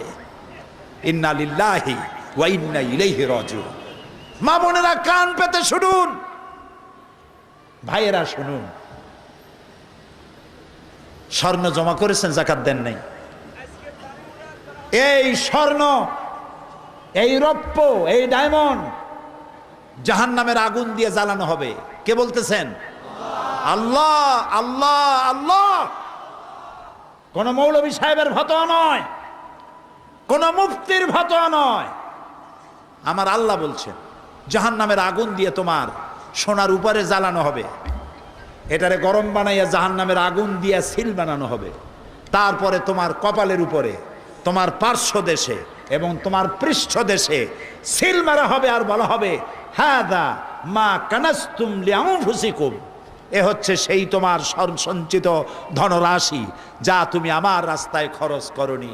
এখন এর মজা চাকো, ফাজুকু মা কুনতুম তাকনিজুন। যা সঞ্চয় করেছিল সেই শাস্তি এখন ভোগ করো।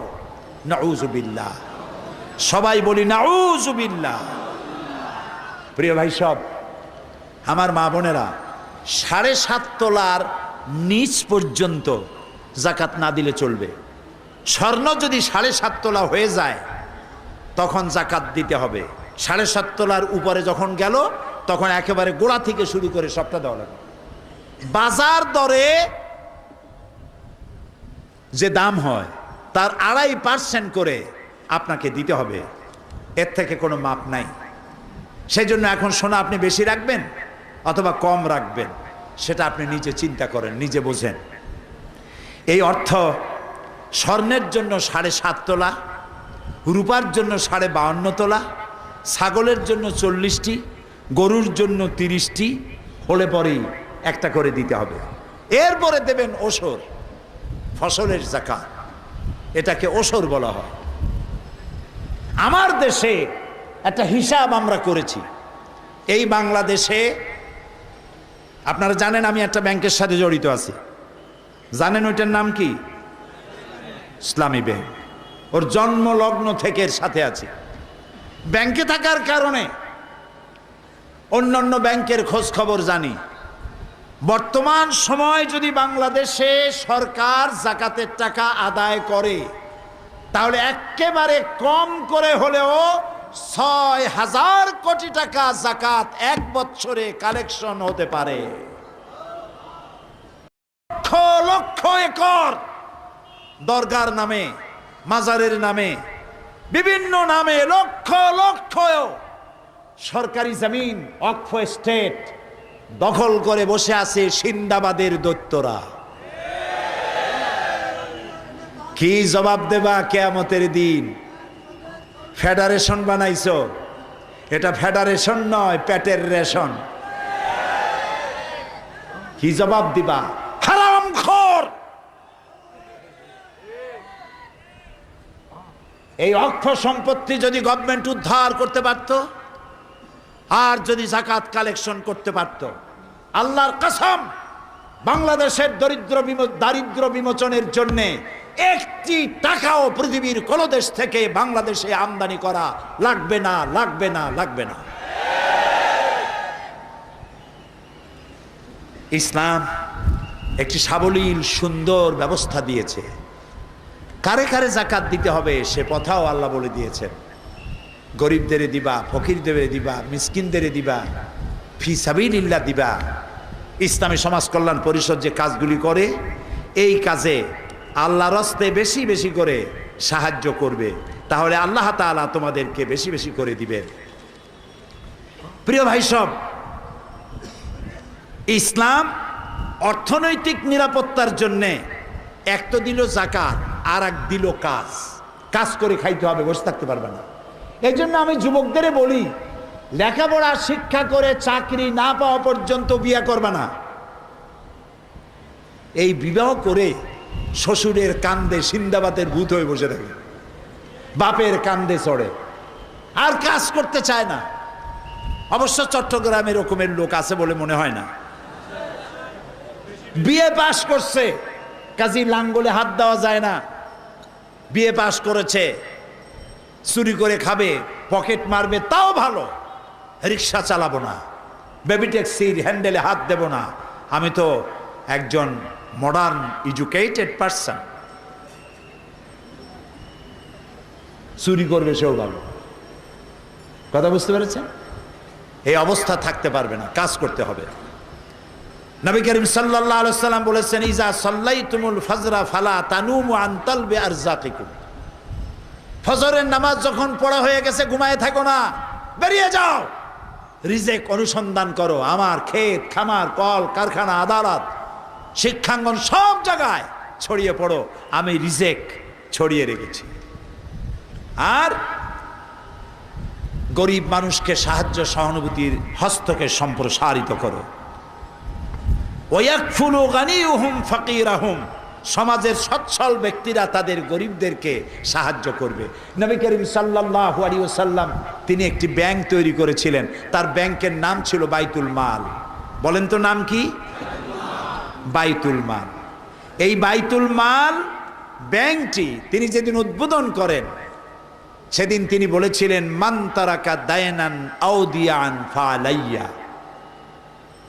আমার রাষ্ট্রের ভেতরে কোন ঋণগ্রস্ত ব্যক্তি ঋণ পরিশোধ করার আগে যদি সে মারা যায়, আর ঋণ পরিশোধের কোনো অর্থ যদি তার না থাকে, তাহলে ওই ব্যক্তির, ঋণগ্রস্ত ব্যক্তির ঋণ পরিশোধ আর তার এতিম বাচ্চাগুলির দায়িত্ব আমি নবী মুহাম্মদ রাসূলুল্লাহ সাল্লাল্লাহু আলাইহি ওয়াসাল্লাম আমার কাঁধের উপরে উঠায়া নিলাম। এর নাম ইসলাম। এর নাম কি? ইতিহাস দেখুন, গল্প গুজব তাফসীরের ময়দানে নয়, কোরআনের কথা, হাদিসের কথা, ইতিহাসের কথা। ওমর ইবনে আব্দুল আজিজ রাহমাতুল্লাহ আলাইহির সময় আল্লাহর দেওয়া এই অর্থনীতি, যাকাত ভিত্তিক অর্থ ব্যবস্থা চালু হওয়ার পর বাজারে বাজারে ঢোল পেটানো হতো, যাকাত কে নেবে, যাকাত কে নেবে। একটা লোক পাওয়া যায় নাই। একটি লোক 3 দিন ঘুরতেছে একটা বস্তা নিয়ে, টাকার বস্তা, সাদাকা। কারে দেবে লোক পায় না। একটা মরুভূমির মধ্যে বসে আছে, আহারে যদি একটা গরিব পাইতাম। অনেকক্ষণ বসে থাকার পর দেখলো একটা লোক আসছে, দাড়িতে ধুলাবালি মাখা, ঘাড়ে একটা বস্তা। আসসালামু আলাইকুম, আল্লাহর মেহেরবানি আমি পাইছি একজন গরিব।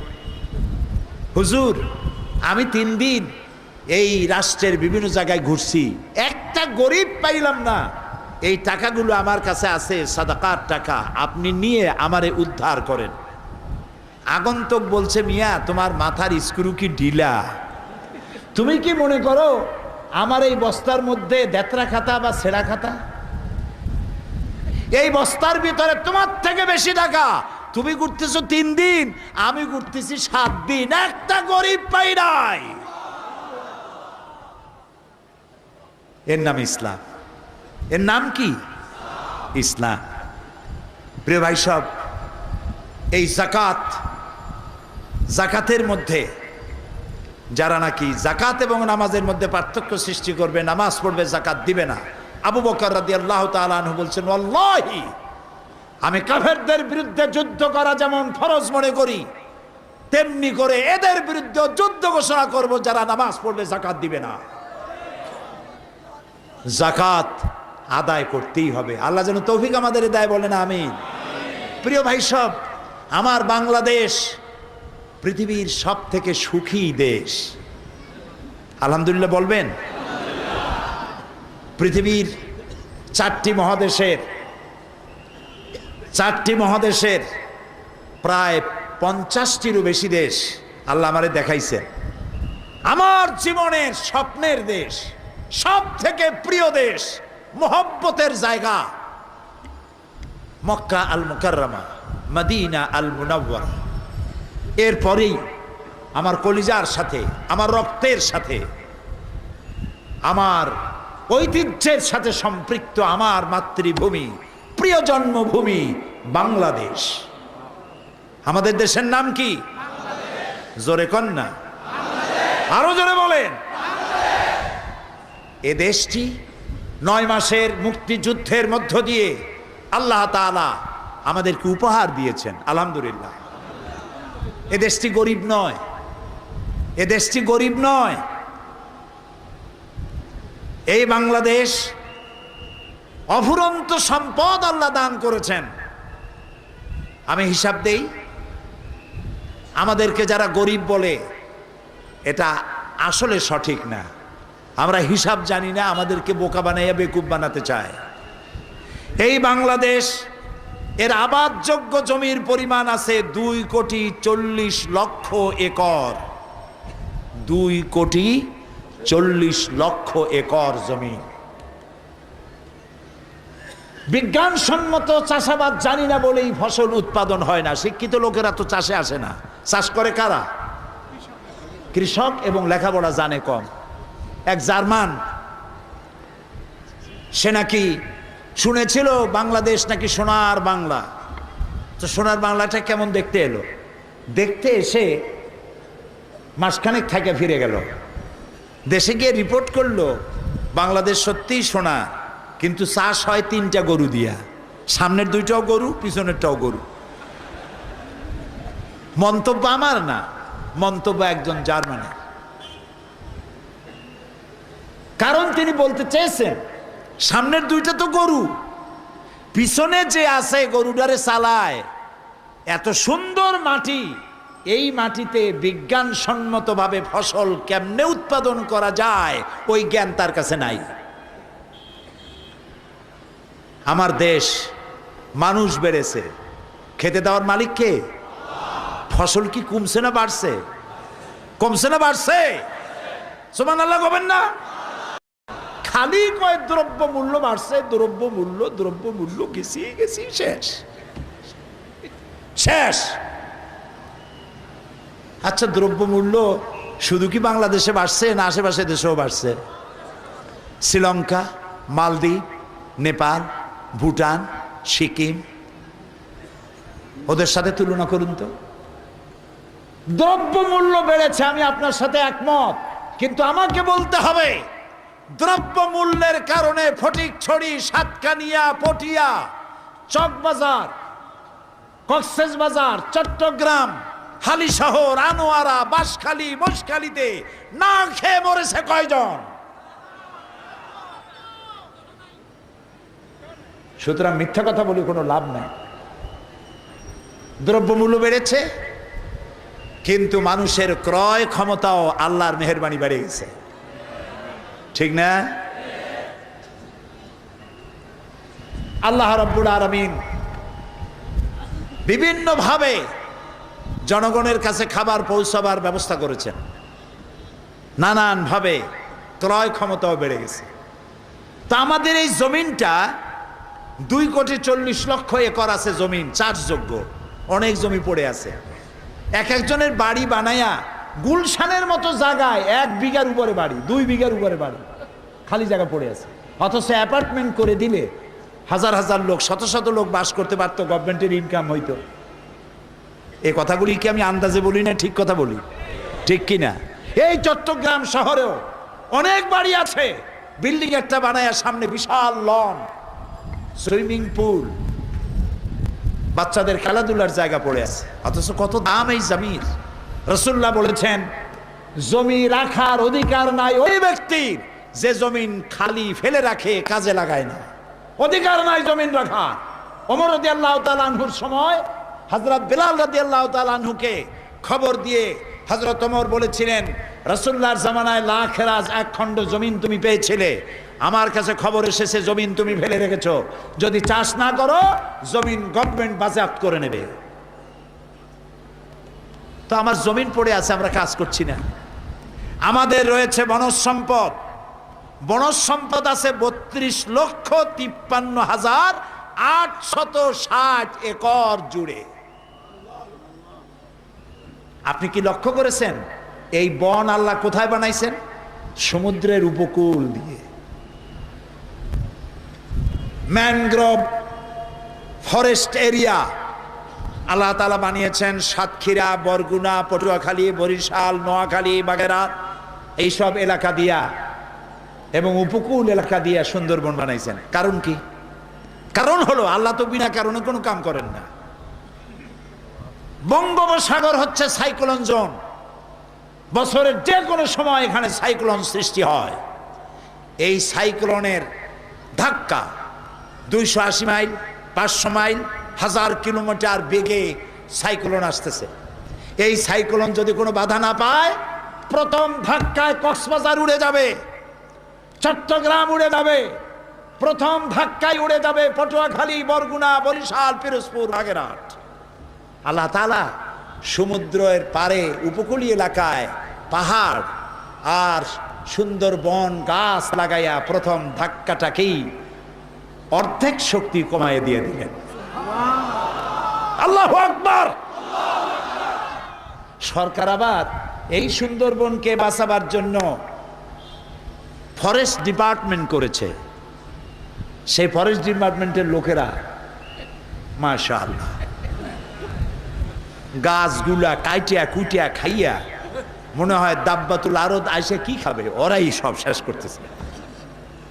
আল্লাহ দেখলেন যে এগুলো আমি বানাইছিলাম মানব গোষ্ঠী যেন বংশানুক্রমে এগুলি ভোগ করতে পারে, কিন্তু এরাই তো খেয়ে শেষ করে ফেলাবে। আল্লাহ তাআলা তাই নিজেই কিছু গার্ডের ব্যবস্থা করে দিলেন। সেই গার্ডগুলি কি? Royal Bengal tiger. সামনে পড়ে যান, বলেন যে স্যার 10 কোটি টাকা ঘুষ দেব, শুনবে? এক থাপ্পড় দিয়া কল্লা ফুটবলের মতো উড়ায় দেবে। আল্লাহ তাআলা দিয়েছেন বিশাল বনজ সম্পদ। আমাদের রয়েছে পানি সম্পদ। বাংলাদেশে 250টি ছোট বড় নদ নদী আছে, যার দৈর্ঘ্য 3200 বর্গ মাইল। বিশাল পানি সম্পদ রয়েছে। গ্যাস সম্পদ 100 বছরেও ফুরাবে না। আলহামদুলিল্লাহ কর। আলহামদুলিল্লাহ যত আস্তে কবেন গ্যাস তত কমতে থাকবে। কত জোরে আলহামদুলিল্লাহ। লাইন শাকারতুম লাযীদান্নাকুম ওয়া লাইন কাফারতুম ইন্না আযাবি লাশাদীদ।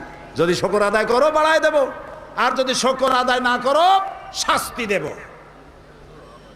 আমাদের রয়েছে মৎস্য সম্পদ, পশু সম্পদ, সর্বোপরি মানব সম্পদ।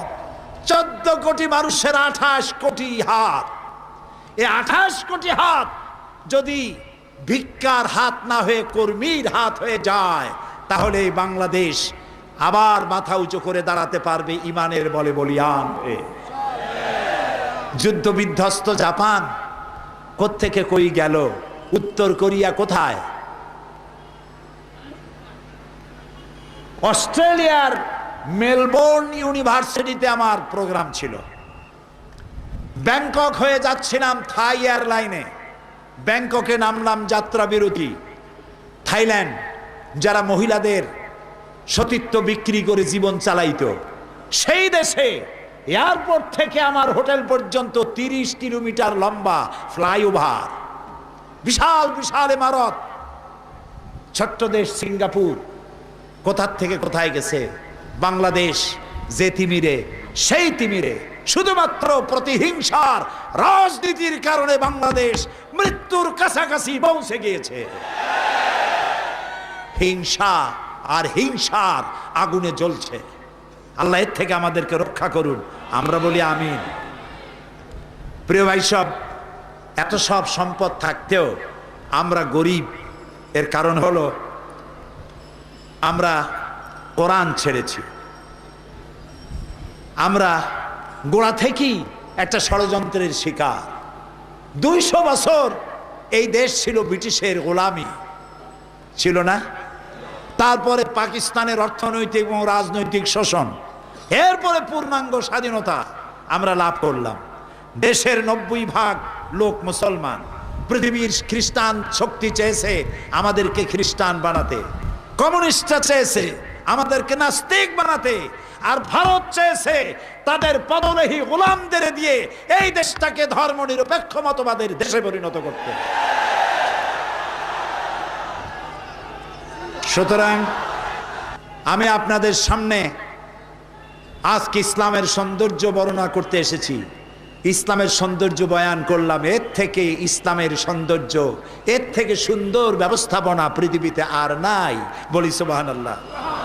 সবাই খাইয়া বাসুক, পরে বাসুক।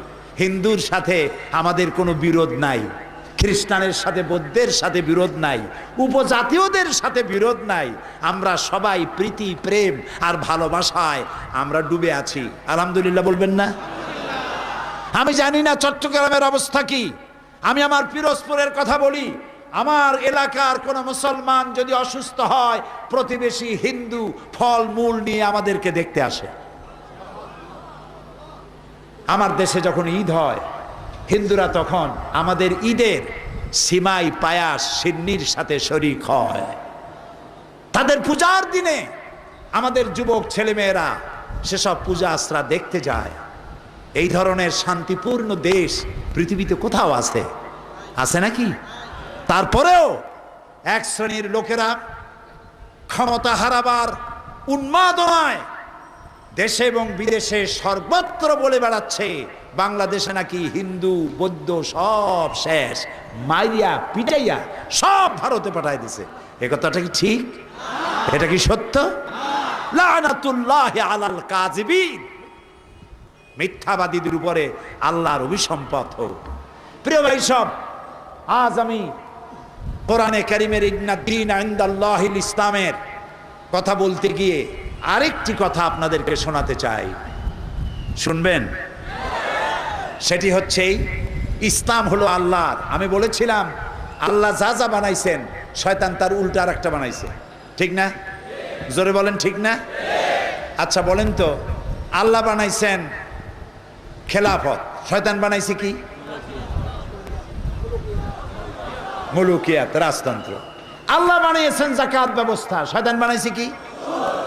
আল্লাহ বানাইছেন জীবন আদর্শ ইসলাম, শয়তান বানাইছে কি? ধর্মনিরপেক্ষ মতবাদ।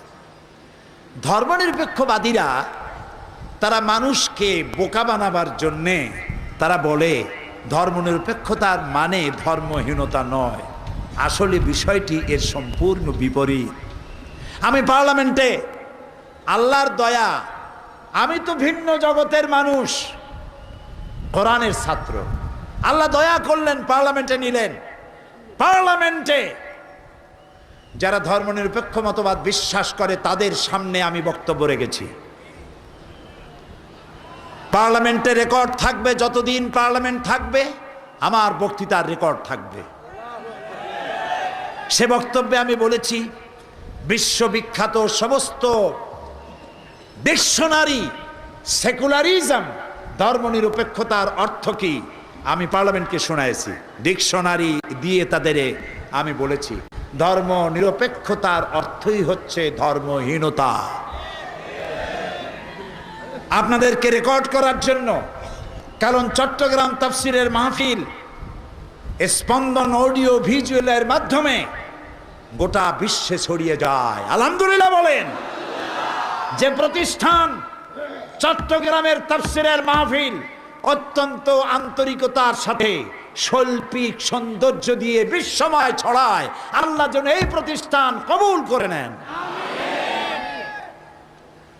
বিশ্ববিখ্যাত random house dictionary of English language, এ বইতে ধর্মনিরপেক্ষ মতবাদ সেকুলারিজমের শব্দের 3টি সংজ্ঞা দেওয়া হয়েছে।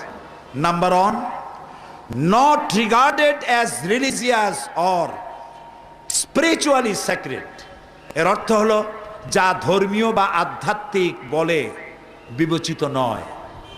Number 2, not pertaining to or connected with any religion, যা কোনো ধর্মের সাথে সম্পর্কিত নয়। not belonging to a religious order, যা কোনো ধর্ম বিশ্বাসের অন্তর্গত নয়, এটার নামই হলো সেকুলারিজম। এবার আসুন চেম্বার্স ডিকশনারির মতে সেকুলারিজমের অর্থ হচ্ছে the believe that the state morals education should be independent of religion. এর অর্থ হচ্ছে ধর্মনিরপেক্ষ মতবাদ হচ্ছে এমন এক বিশ্বাস যার মতে রাষ্ট্র, নৈতিক শিক্ষা ইত্যাদি সব কিছু থেকে অবশ্যই ধর্মমুক্ত হতে হবে। এবার শুনুন অক্সফোর্ড ডিকশনারি কি বলে। অক্সফোর্ড ডিকশনারির মতে secularism means the ডক্টরিন morality should be based solely on regarded to the well-being of mankind in the recent life, to exclusion of all consideration drawn from belief in God or in future state. এর অর্থ হচ্ছে ধর্মনিরপেক্ষ মতবাদ হচ্ছে এমন এক মতবাদ যা মনে করে আল্লাহ বিশ্বাস বা পরকাল বিশ্বাস নির্ভর সমস্ত বিবেচনা থেকে মুক্ত। মানব জাতির বর্তমান কল্যাণ চিন্তার উপরে ভিত্তি করে নৈতিকতা গড়ে উঠবে। এবার আসুন এনসাইক্লোপিডিয়া ব্রিটানিকা কি বলছে। এনসাইক্লোপিডিয়া ব্রিটানিকা সহ বিশ্বের সকল বিশ্বকোষ সেকুলারিজমের অর্থ করা হয়েছে secular spirit or tendency, especially on social philosophy that rejects all forms religious faith. ধর্মনিরপেক্ষ মতবাদ হচ্ছে সেই রাজনৈতিক দর্শন যা সকল ধর্ম বিশ্বাসকেই প্রত্যাখ্যান করে। It rejects all forms of religious faith. ধর্ম বিশ্বাস থেকে মুক্ত, সেটার নামই হচ্ছে ধর্মনিরপেক্ষ মতবাদ। Number 2, the view the public education and other matters of civil society should be conducted without the introduction of a religious element. এর অর্থ হচ্ছে সেকুলারিজম বা ধর্মনিরপেক্ষতার একমাত্র অর্থ স্বাধীনতা, কোনো ধর্মের অন্তর্গত না থাকা, ধর্মদ্রোহিতা। সেকুলারিজম তত ধর্মনিরপেক্ষতার অন্য কোনো অর্থ বা সংজ্ঞা দুনিয়ার কোনো ডিকশনারিতে নেই। ধর্মনিরপেক্ষ মতবাদ তাই এমন এক বিষাক্ত মতবাদ যা ঐশ্বরিক নয়, যা সম্পূর্ণ মানব রচিত ধর্মদ্রোহী মতবাদ, একটি কুফরি মতবাদ। রাজনীতি এবং রাষ্ট্রনীতির সাথে ধর্মনিরপেক্ষ মতবাদের মূল কথা শুনতেছেন আপনারা? শুনতেছেন? দলিল ছাড়া কথা বলবো না। ধর্মনিরপেক্ষ মতবাদের মূল কথা, এক, রাষ্ট্র রাজনীতির সাথে ধর্ম সংযুক্ত থাকবে না। 2, ধর্ম থাকবে ব্যক্তির একান্ত ব্যক্তিগত জীবনে সীমাবদ্ধ। 3, রাষ্ট্রের নীতি নির্ধারণ ও রাষ্ট্র পরিচালনায় কোনোভাবেই ধর্মকে বিবেচনা করা হবে না। 4, মুসলিম বিশ্বে ধর্মনিরপেক্ষতা মানে ইসলাম মুক্ত শাসন। ইসলামকে ব্যক্তির জীবনে সীমাবদ্ধ রেখে রাষ্ট্র পরিচালনা করতে হবে। 5, ধর্মনিরপেক্ষতা মানে হচ্ছে রাষ্ট্র, রাজনীতি, অর্থনীতি তথা সমাজ ও রাষ্ট্র সম্পর্কিত সকল কিছু থেকে ধর্মহীন তথা ইসলাম থেকে মুক্ত করা। তাই ধর্মনিরপেক্ষ মতবাদ মুসলিম বিশ্বের জন্য এক মারাত্মক অভিশাপ। এটি আল্লাহর গজব। ধর্মনিরপেক্ষ মতবাদীরা গত 22শে ডিসেম্বর পল্টন ময়দানে 23 দফার মধ্যে তারা বলেছেন, একটি দফা হলো তারা ক্ষমতায় যেতে পারলে সংবিধানের 5ম সংশোধনী বাতিল ঘোষণা করবেন। সংবিধানের 5ম সংশোধনী কি? সংবিধানের 5ম সংশোধনী হচ্ছে, ওখানে লেখা ছিল ধর্মনিরপেক্ষ মতবাদ এই জাতির মহান স্বাধীনতার মহান ঘোষক শহীদ প্রেসিডেন্ট জিয়াউর রহমান ধর্মনিরপেক্ষ মতবাদকে বাদ দিয়ে সেখানে তিনি লিখেছিলেন রাষ্ট্রের সমস্ত কাজ হবে আল্লাহর উপর ঈমান এবং অবিচল আস্থার উপরে ভিত্তি করে। আল্লাহ শহীদ প্রেসিডেন্ট জিয়াউর রহমানকে জান্নাতুল ফেরদাউসের মেহমান বানিয়ে নি। ধর্মনিরপেক্ষবাদীরা ক্ষমতায় যেতে পারলে সংবিধানের 5ম সংশোধনী বাতিল করবে। তার অর্থ দাঁড়াবে সংবিধানের শিরোনাম থেকে বিসমিল্লাহ মুছে ফেলে দেবে। তার অর্থ হলো স্পিকারের মাথার উপর থেকে বিসমিল্লাহ মুছে ফেলে দেবে, মাদ্রাসাগুলি বন্ধ করে দেবে, আলেম ওলামাদেরকে গ্রেফতার করে জেলখানাগুলি ভরে দেবে। সুতরাং সমস্ত মুসলমানদেরকে ধর্মনিরপেক্ষ মতবাদের বিরুদ্ধে সোচ্চার হতে হবে, ঐক্যবদ্ধ হতে হবে।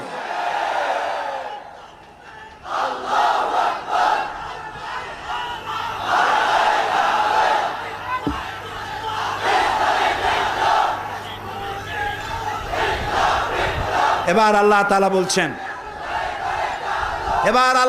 বলছেন, আল্লাহর কথা শুনুন।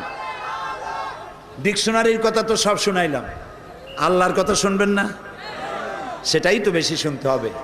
আল্লাহ কি বলছেন?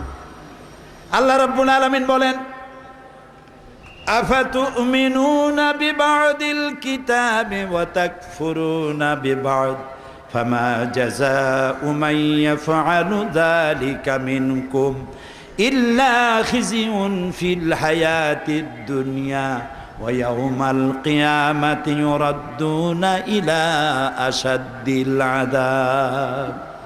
তোমরা কি আল্লাহর কিছু কথাকে মানবে আর কিছু কথাকে করবে অস্বীকার? ধর্মনিরপেক্ষ মতবাদীরা নামাজ মানে, রোজা মানে, হজ মানে, যাকাত মানে, কিন্তু কোরআনের বিচার মানে না, কোরআনের অর্থনীতি মানে না, কোরআনের রাজনীতি মানে না, কোরআনের সমাজনীতি মানে না, রাসূলুল্লাহর রাজনীতি মানে না। ধর্ম আর রাজনীতি আলাদা করে। সেই জন্য আল্লাহ বলে যে তোমরা কোরআনের কিছু কথাকে করবে বিশ্বাস আর কিছুকে করবে অস্বীকার। এই কাজটি যদি তোমরা করো, এরকম আচরণ যদি আমার কোরআনের সাথে তোমরা করো দুনিয়ায়, তাহলে তোমাদেরকে লাঞ্ছনার জীবন দেওয়া হবে আর কিয়ামতে কঠিন শাস্তি জাহান্নামে নিক্ষেপ করা হবে। প্রিয় ভাই সব, আল্লাহ তাআলা আমাদের সকলকে এই জিনিসগুলি বোঝার তৌফিক দিন। অন্ধভাবে কোনো নেতার পেছনে দৌড়াবার চাইতে সুইসাইড করা, আত্মহত্যা করার শামিল। অন্ধের মতো না দৌড়াই, আমি যেন কোরআনের জ্ঞান দিয়ে সমৃদ্ধ হয়ে আল্লাহর পথে দৌড়াতে পারি। আল্লাহ যেন সেই তৌফিক দান করে দেন। আজ আর নয়, ইসলামের সৌন্দর্যের বাকি কথা বলবো আগামীকাল ইনশাআল্লাহ। এখন হবে মোনাজাত। কয়জন? আজকে 2 জন ইসলাম কবুল করার জন্য এসছেন, একজন মহিলা এবং একজন পুরুষ। পুরুষের নাম বিজরাজ মজুমদার, পিতা মৃত দিলীপ মজুমদার, ধর্ম হিন্দু, বাড়ি হলো সুনামগঞ্জ, থাকে দেওয়ানবাজার চট্টগ্রাম। মহিলা প্যান্ডেল অবস্থান করছেন কৃষ্ণা ভট্টাচার্য, স্বামীর নাম সজল চক্রবর্তী, ধর্ম হিন্দু, বাড়ি পদুয়া চট্টগ্রাম। পুরুষটি তার নাম পছন্দ করেছে মোহাম্মদ রাজু মজুমদার, আর মহিলা তিনি পছন্দ করেছেন নাম আয়েশা বেগম। কোথায় তারা? মহিলা আছেন প্যান্ডেলে, আর এই যুবক ছেলেটি বয়স তার 22 বছর, নাম পছন্দ করেছে মোহাম্মদ।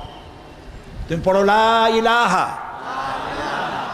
আমাদের যে মা ইসলাম কবুল করতেছেন এসেছেন, কৃষ্ণা ভট্টাচার্য, বর্তমান নাম আয়েশা, আপনি পড়ুন লা ইলাহা ইল্লাল্লাহু মুহাম্মাদুর রাসূলুল্লাহ।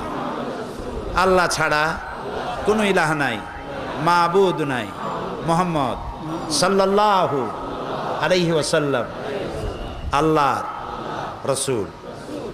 আশহাদু আন লা ইলাহা ইল্লাল্লাহু ওয়াহদাহু লা শারীকা লাহু ওয়া আশহাদু আন্না মুহাম্মাদান আবদুহু ওয়া রাসূলুহু। আমি সাক্ষ্য দিচ্ছি আল্লাহ ছাড়া কোনো ইলাহ নাই, মাবুদ নাই, উপাস্য নাই, তিনি এক, তিনি একক, তিনি নিরঙ্কুশ, তার কোনো অংশীদার নাই। আমি আরও সাক্ষ্য দিচ্ছি মুহাম্মদ সাল্লাল্লাহু আলাইহি ওয়াসাল্লাম আল্লাহর বান্দা এবং তার প্রেরিত রাসূল। আসসালামু আলাইকুম। বস। এখন মুনাজাত হবে, মুনাজাতের পরে আজান হবে, বা জামাত এশার নামাজ হবে। প্রতিদিনের মতো আজকেও বলতে চাই, যাওয়ার সময় প্রত্যেক খামের সাথে রয়েছে কি? চাদর বা ড্রাম। কালকে টাকা আনতে বলছিলাম, মনে আছে না? টাকা পয়সা দিয়ে যাবেন, যাতে করে সমাজ কল্যাণ বিশাল কাজ করতেছে। আলহামদুলিল্লাহ। কন একটি প্রাইমারি স্কুল থেকে শুরু করে সমাজ কল্যাণ আন্তর্জাতিক বিশ্ববিদ্যালয় পর্যন্ত পৌঁছে গেছে কোরআনের বরকতে। সুবহানাল্লাহ। আলহামদুলিল্লাহ বলেন।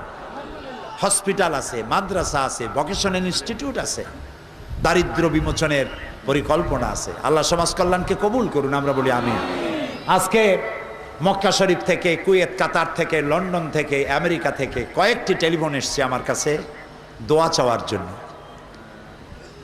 এখানে মাহফিল ডিসেম্বরে হয় নাই বলে কত মানুষ যে কাঁদছে টেলিফোনে জানতে চেষ্টা করেছে। সারা দুনিয়ায় বাংলাদেশি মুসলমানেরা যে যেখানে আছে, চট্টগ্রামের তাফসীর মাহফিলের সাথে তাদের কলিজাটা লাগানো থাকে। তাদের জন্য দোয়া করব। সারা বিশ্বের ইসলামী আন্দোলনের অন্যতম পুরোধা, আমাদের মুরব্বী, ইসলামী আন্দোলনের নেতা অধ্যাপক গোলাম আজম আল্লাহ তাআলা তাকে হায়াতে তাইয়্যিবা সেহাতে কুল্লিয়া দান করুন। তিনি যেমন সহজ করে বলতে পারেন তেমন সহজ করে লিখতেও পারেন, আলহামদুলিল্লাহ। পরিপূর্ণ জীবন বিধান হিসেবে ইসলামের সহজ পরিচয় এ বইটি তার লেখা। এত সহজে ইসলাম বোঝা, এর আগে এই বইটি পড়ার আগে আমি বুঝতে পারি নাই ইসলাম এত সহজে বোঝানো যায়। খুবই কম দাম, আপনারা যাওয়ার সময় বইটি নিয়ে যাবেন। এরপরে বর্তমান সময়টা আমাদেরকে সন্ত্রাসী আর জঙ্গিবাদ বলে মুসলমানদেরকে গালি দেওয়া হচ্ছে। এই বইটি আমার লেখা, এটি ইংরেজি হচ্ছে ইউরোপ আমেরিকায় ছড়িয়ে দেওয়ার জন্য। আমাদের বদনামের জবাব। সন্ত্রাসের সাথে জঙ্গিবাদের সাথে ইসলামের কোনো সম্পর্ক নাই, সেই জন্য সন্ত্রাস ও জঙ্গিবাদ দমন ইসলাম বইটি আমারই লেখা। এটি মাত্র 20 টাকায় বিক্রি হয়, আপনারা নিয়ে যাবেন। যে যত পারেন শিক্ষিত লোকেরা সকলে নেওয়ার চেষ্টা করুন। আর বর্তমান বিশ্বের শ্রেষ্ঠ তাফসীর বিজ্ঞান ভিত্তিক, সব তাফসীরকে আমি শ্রদ্ধা করি, সম্মান করি, কিন্তু বর্তমান যুগের শ্রেষ্ঠ বিজ্ঞান ভিত্তিক তাফসীর তাফহিমুল কোরআন। বলেন তো নাম কি? মাত্র 19 খণ্ড, দাম একেবারেই আপনার ক্রয় ক্ষমতার ভেতরে। আমি আশা করব প্রত্যেক মুসলমান নরনারীর ঘরে ঘরে তাফহিমুল কোরআন পৌঁছে যাক। আল্লাহ কবুল করুন, বলি আমিন। আল্লাহুম্মা আমিন। রব্বানা যালামনা আনফুসানা ওয়া ইন লাম তাগফির লানা ওয়া তারহামনা লানাকুনান্না মিনাল খাসিরিন। আয় আল্লাহ তাআলা, লাখো জনতা নিয়ে তোমার দরবারে দীর্ঘক্ষণ কোরআন আর হাদিস দিয়ে আলোচনা করলাম। দয়া করে মেহেরবানি করে আলোচনা কবুল করে নাও। হায় আল্লাহ তাআলা, আমাদেরকে ভুল আর বাতিলকে ভুল হিসেবে বাতিল হিসেবে চেনার তৌফিক দাও। হক এবং সত্য জিনিসকে হক আর সত্য হিসেবে চিনে তার উপরে আমল করার তৌফিক দাও। রব্বুল আলামিন, আমাদের মধ্য থেকে মা বাপ যাদের বিদায় হয়ে গেছে, কবরগুলিকে জান্নাতের টুকরা বানাইয়া দাও। রব্বির হামহুমা কামা রব্বায়ানি সগীরা। পড়েন সবাই, রব্বির হামহুমা কামা রব্বায়ানি সগীরা। আয় আল্লাহ তাআলা, আর মাত্র 2 দিন এই ময়দানে তোমার বান্দা বান্দিরা স্রোতের মতো আসবে, তুমি এনে দিবে। আল্লাহ তাআলা, এই মাহফিলের নিরাপত্তার দায়িত্ব স্বেচ্ছাসেবকরা নিতে পারবে না, পুলিশ বিডিআর র্যাব নিতে পারবে না। আল্লাহ, মাহফিলের নিরাপত্তার দায়িত্ব তুমি গ্রহণ করো।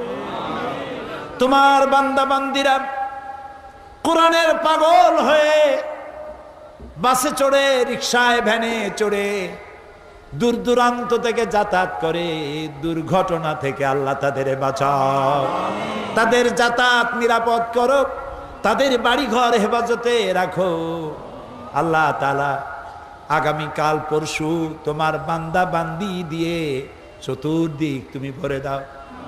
আর তোমার কোরআনের কথা বলার জন্যে যতটুকু গলার আওয়াজ প্রয়োজন আর স্বাস্থ্যের প্রয়োজন, দয়া করে তোমার গোলামের প্রতি তুমি অনুগ্রহ করো। রব্বুল আলামিন, ইসলামী সমাজ কল্যাণ পরিষদের নেতা মাওলানা শামসুদ্দিন, দোয়া তার জন্য এসেই যায়। এমন সন্তান যে মা বাপ দুনিয়ায় রেখে গেছেন, তাদেরকে জান্নাতুল ফেরদাউস নসিব করে দাও। রব্বুল আলামিন, আমাদের দেশে বহু মানুষ গরিব, কারো ঘরে খাবার আছে, কারো ঘরে নাই। আল্লাহ তাআলা, তোমার যাকাতের বিধান বাংলাদেশে কায়েম করে দাও। তোমার কোরআনের আইনের প্রতি গোটা জাতিকে উদ্বুদ্ধ করে দাও। আর ধর্ম নিরপেক্ষ মতবাদ যে একটা কুফরি মতবাদ, সব মুসলমানদের তা বোঝার তৌফিক দাও। হিন্দুদেরও বোঝার তৌফিক দাও, খ্রিস্টান, ইহুদি, বৌদ্ধ, উপজাতীয় সকলকে বোঝার তৌফিক দাও। ধর্মের পক্ষে থাকাই মানুষের কাজ, নিরপেক্ষ থাকা শয়তানের কাজ, মানুষের কাজ না। আমরা যেন সবাই যার যার ধর্মের পক্ষে থাকতে পারি, এই বুদ্ধি, এই জ্ঞান, এই আনুগত্য আমাদের সবাইরে দিয়া দাও। রব্বুল আলামিন, পুলিশ, র্যাব এবং শান্তি শৃঙ্খলায় নিয়োজিত নিরাপত্তার দায়িত্বে স্বেচ্ছাসেবক যারাই কষ্ট করতেছে সকলের প্রতি রহমত নাজিল করো রব্বুল আলামিন। এ মাহফিলের কোনদিন তুমি এই মাহফিলকে ঋণগ্রস্ত রাখো নাই, এবারও যেন ঋণগ্রস্ত না হয়। প্রত্যেক বিভাগের টাকা যেন তারা পরিশোধ করে এ সংগঠনের চালাবার জন্য বছরে যা লাগে সব আল্লাহ তুমি দিয়ে দিও। আয় আল্লাহ তাআলা, মা বোনেরা প্রত্যেক দিন আসে, তাদের প্রতি রহম করো আল্লাহ। তোমার মক্কা শরীফ থেকে, পৃথিবীর বিভিন্ন দেশ থেকে বহু লোক দোয়া চেয়েছে, অনেকের সন্তান নাই। ডাক্তাররা বলেছে কোনো জায়গায় স্বামীর দোষ, কোনো বলেছে স্ত্রীর দোষ, রোগ হইতে পারে না। আল্লাহ তাআলা তুমি সমস্ত জিনিসের উপরে ক্ষমতা রাখো। তোমার কাছে, তোমার শক্তির বাইরে আকাশেও কিছু নাই, জমিনেও কিছু নাই। একজন মা একটা মেয়ে লোকের যখন বিয়ে হয়, তার জীবনের সব থেকে বড় আশা নিজের পেটের সন্তানের মুখে মা ডাক শুনবে। এই ডাক যে শোনে না, কলিজা তার মরুভূমির মতো হয়ে যায়।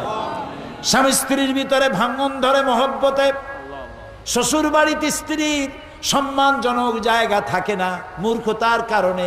আল্লাহ তুমি দয়া করে এমন পরিবারদেরকে সন্তান দিয়া ধন্য করে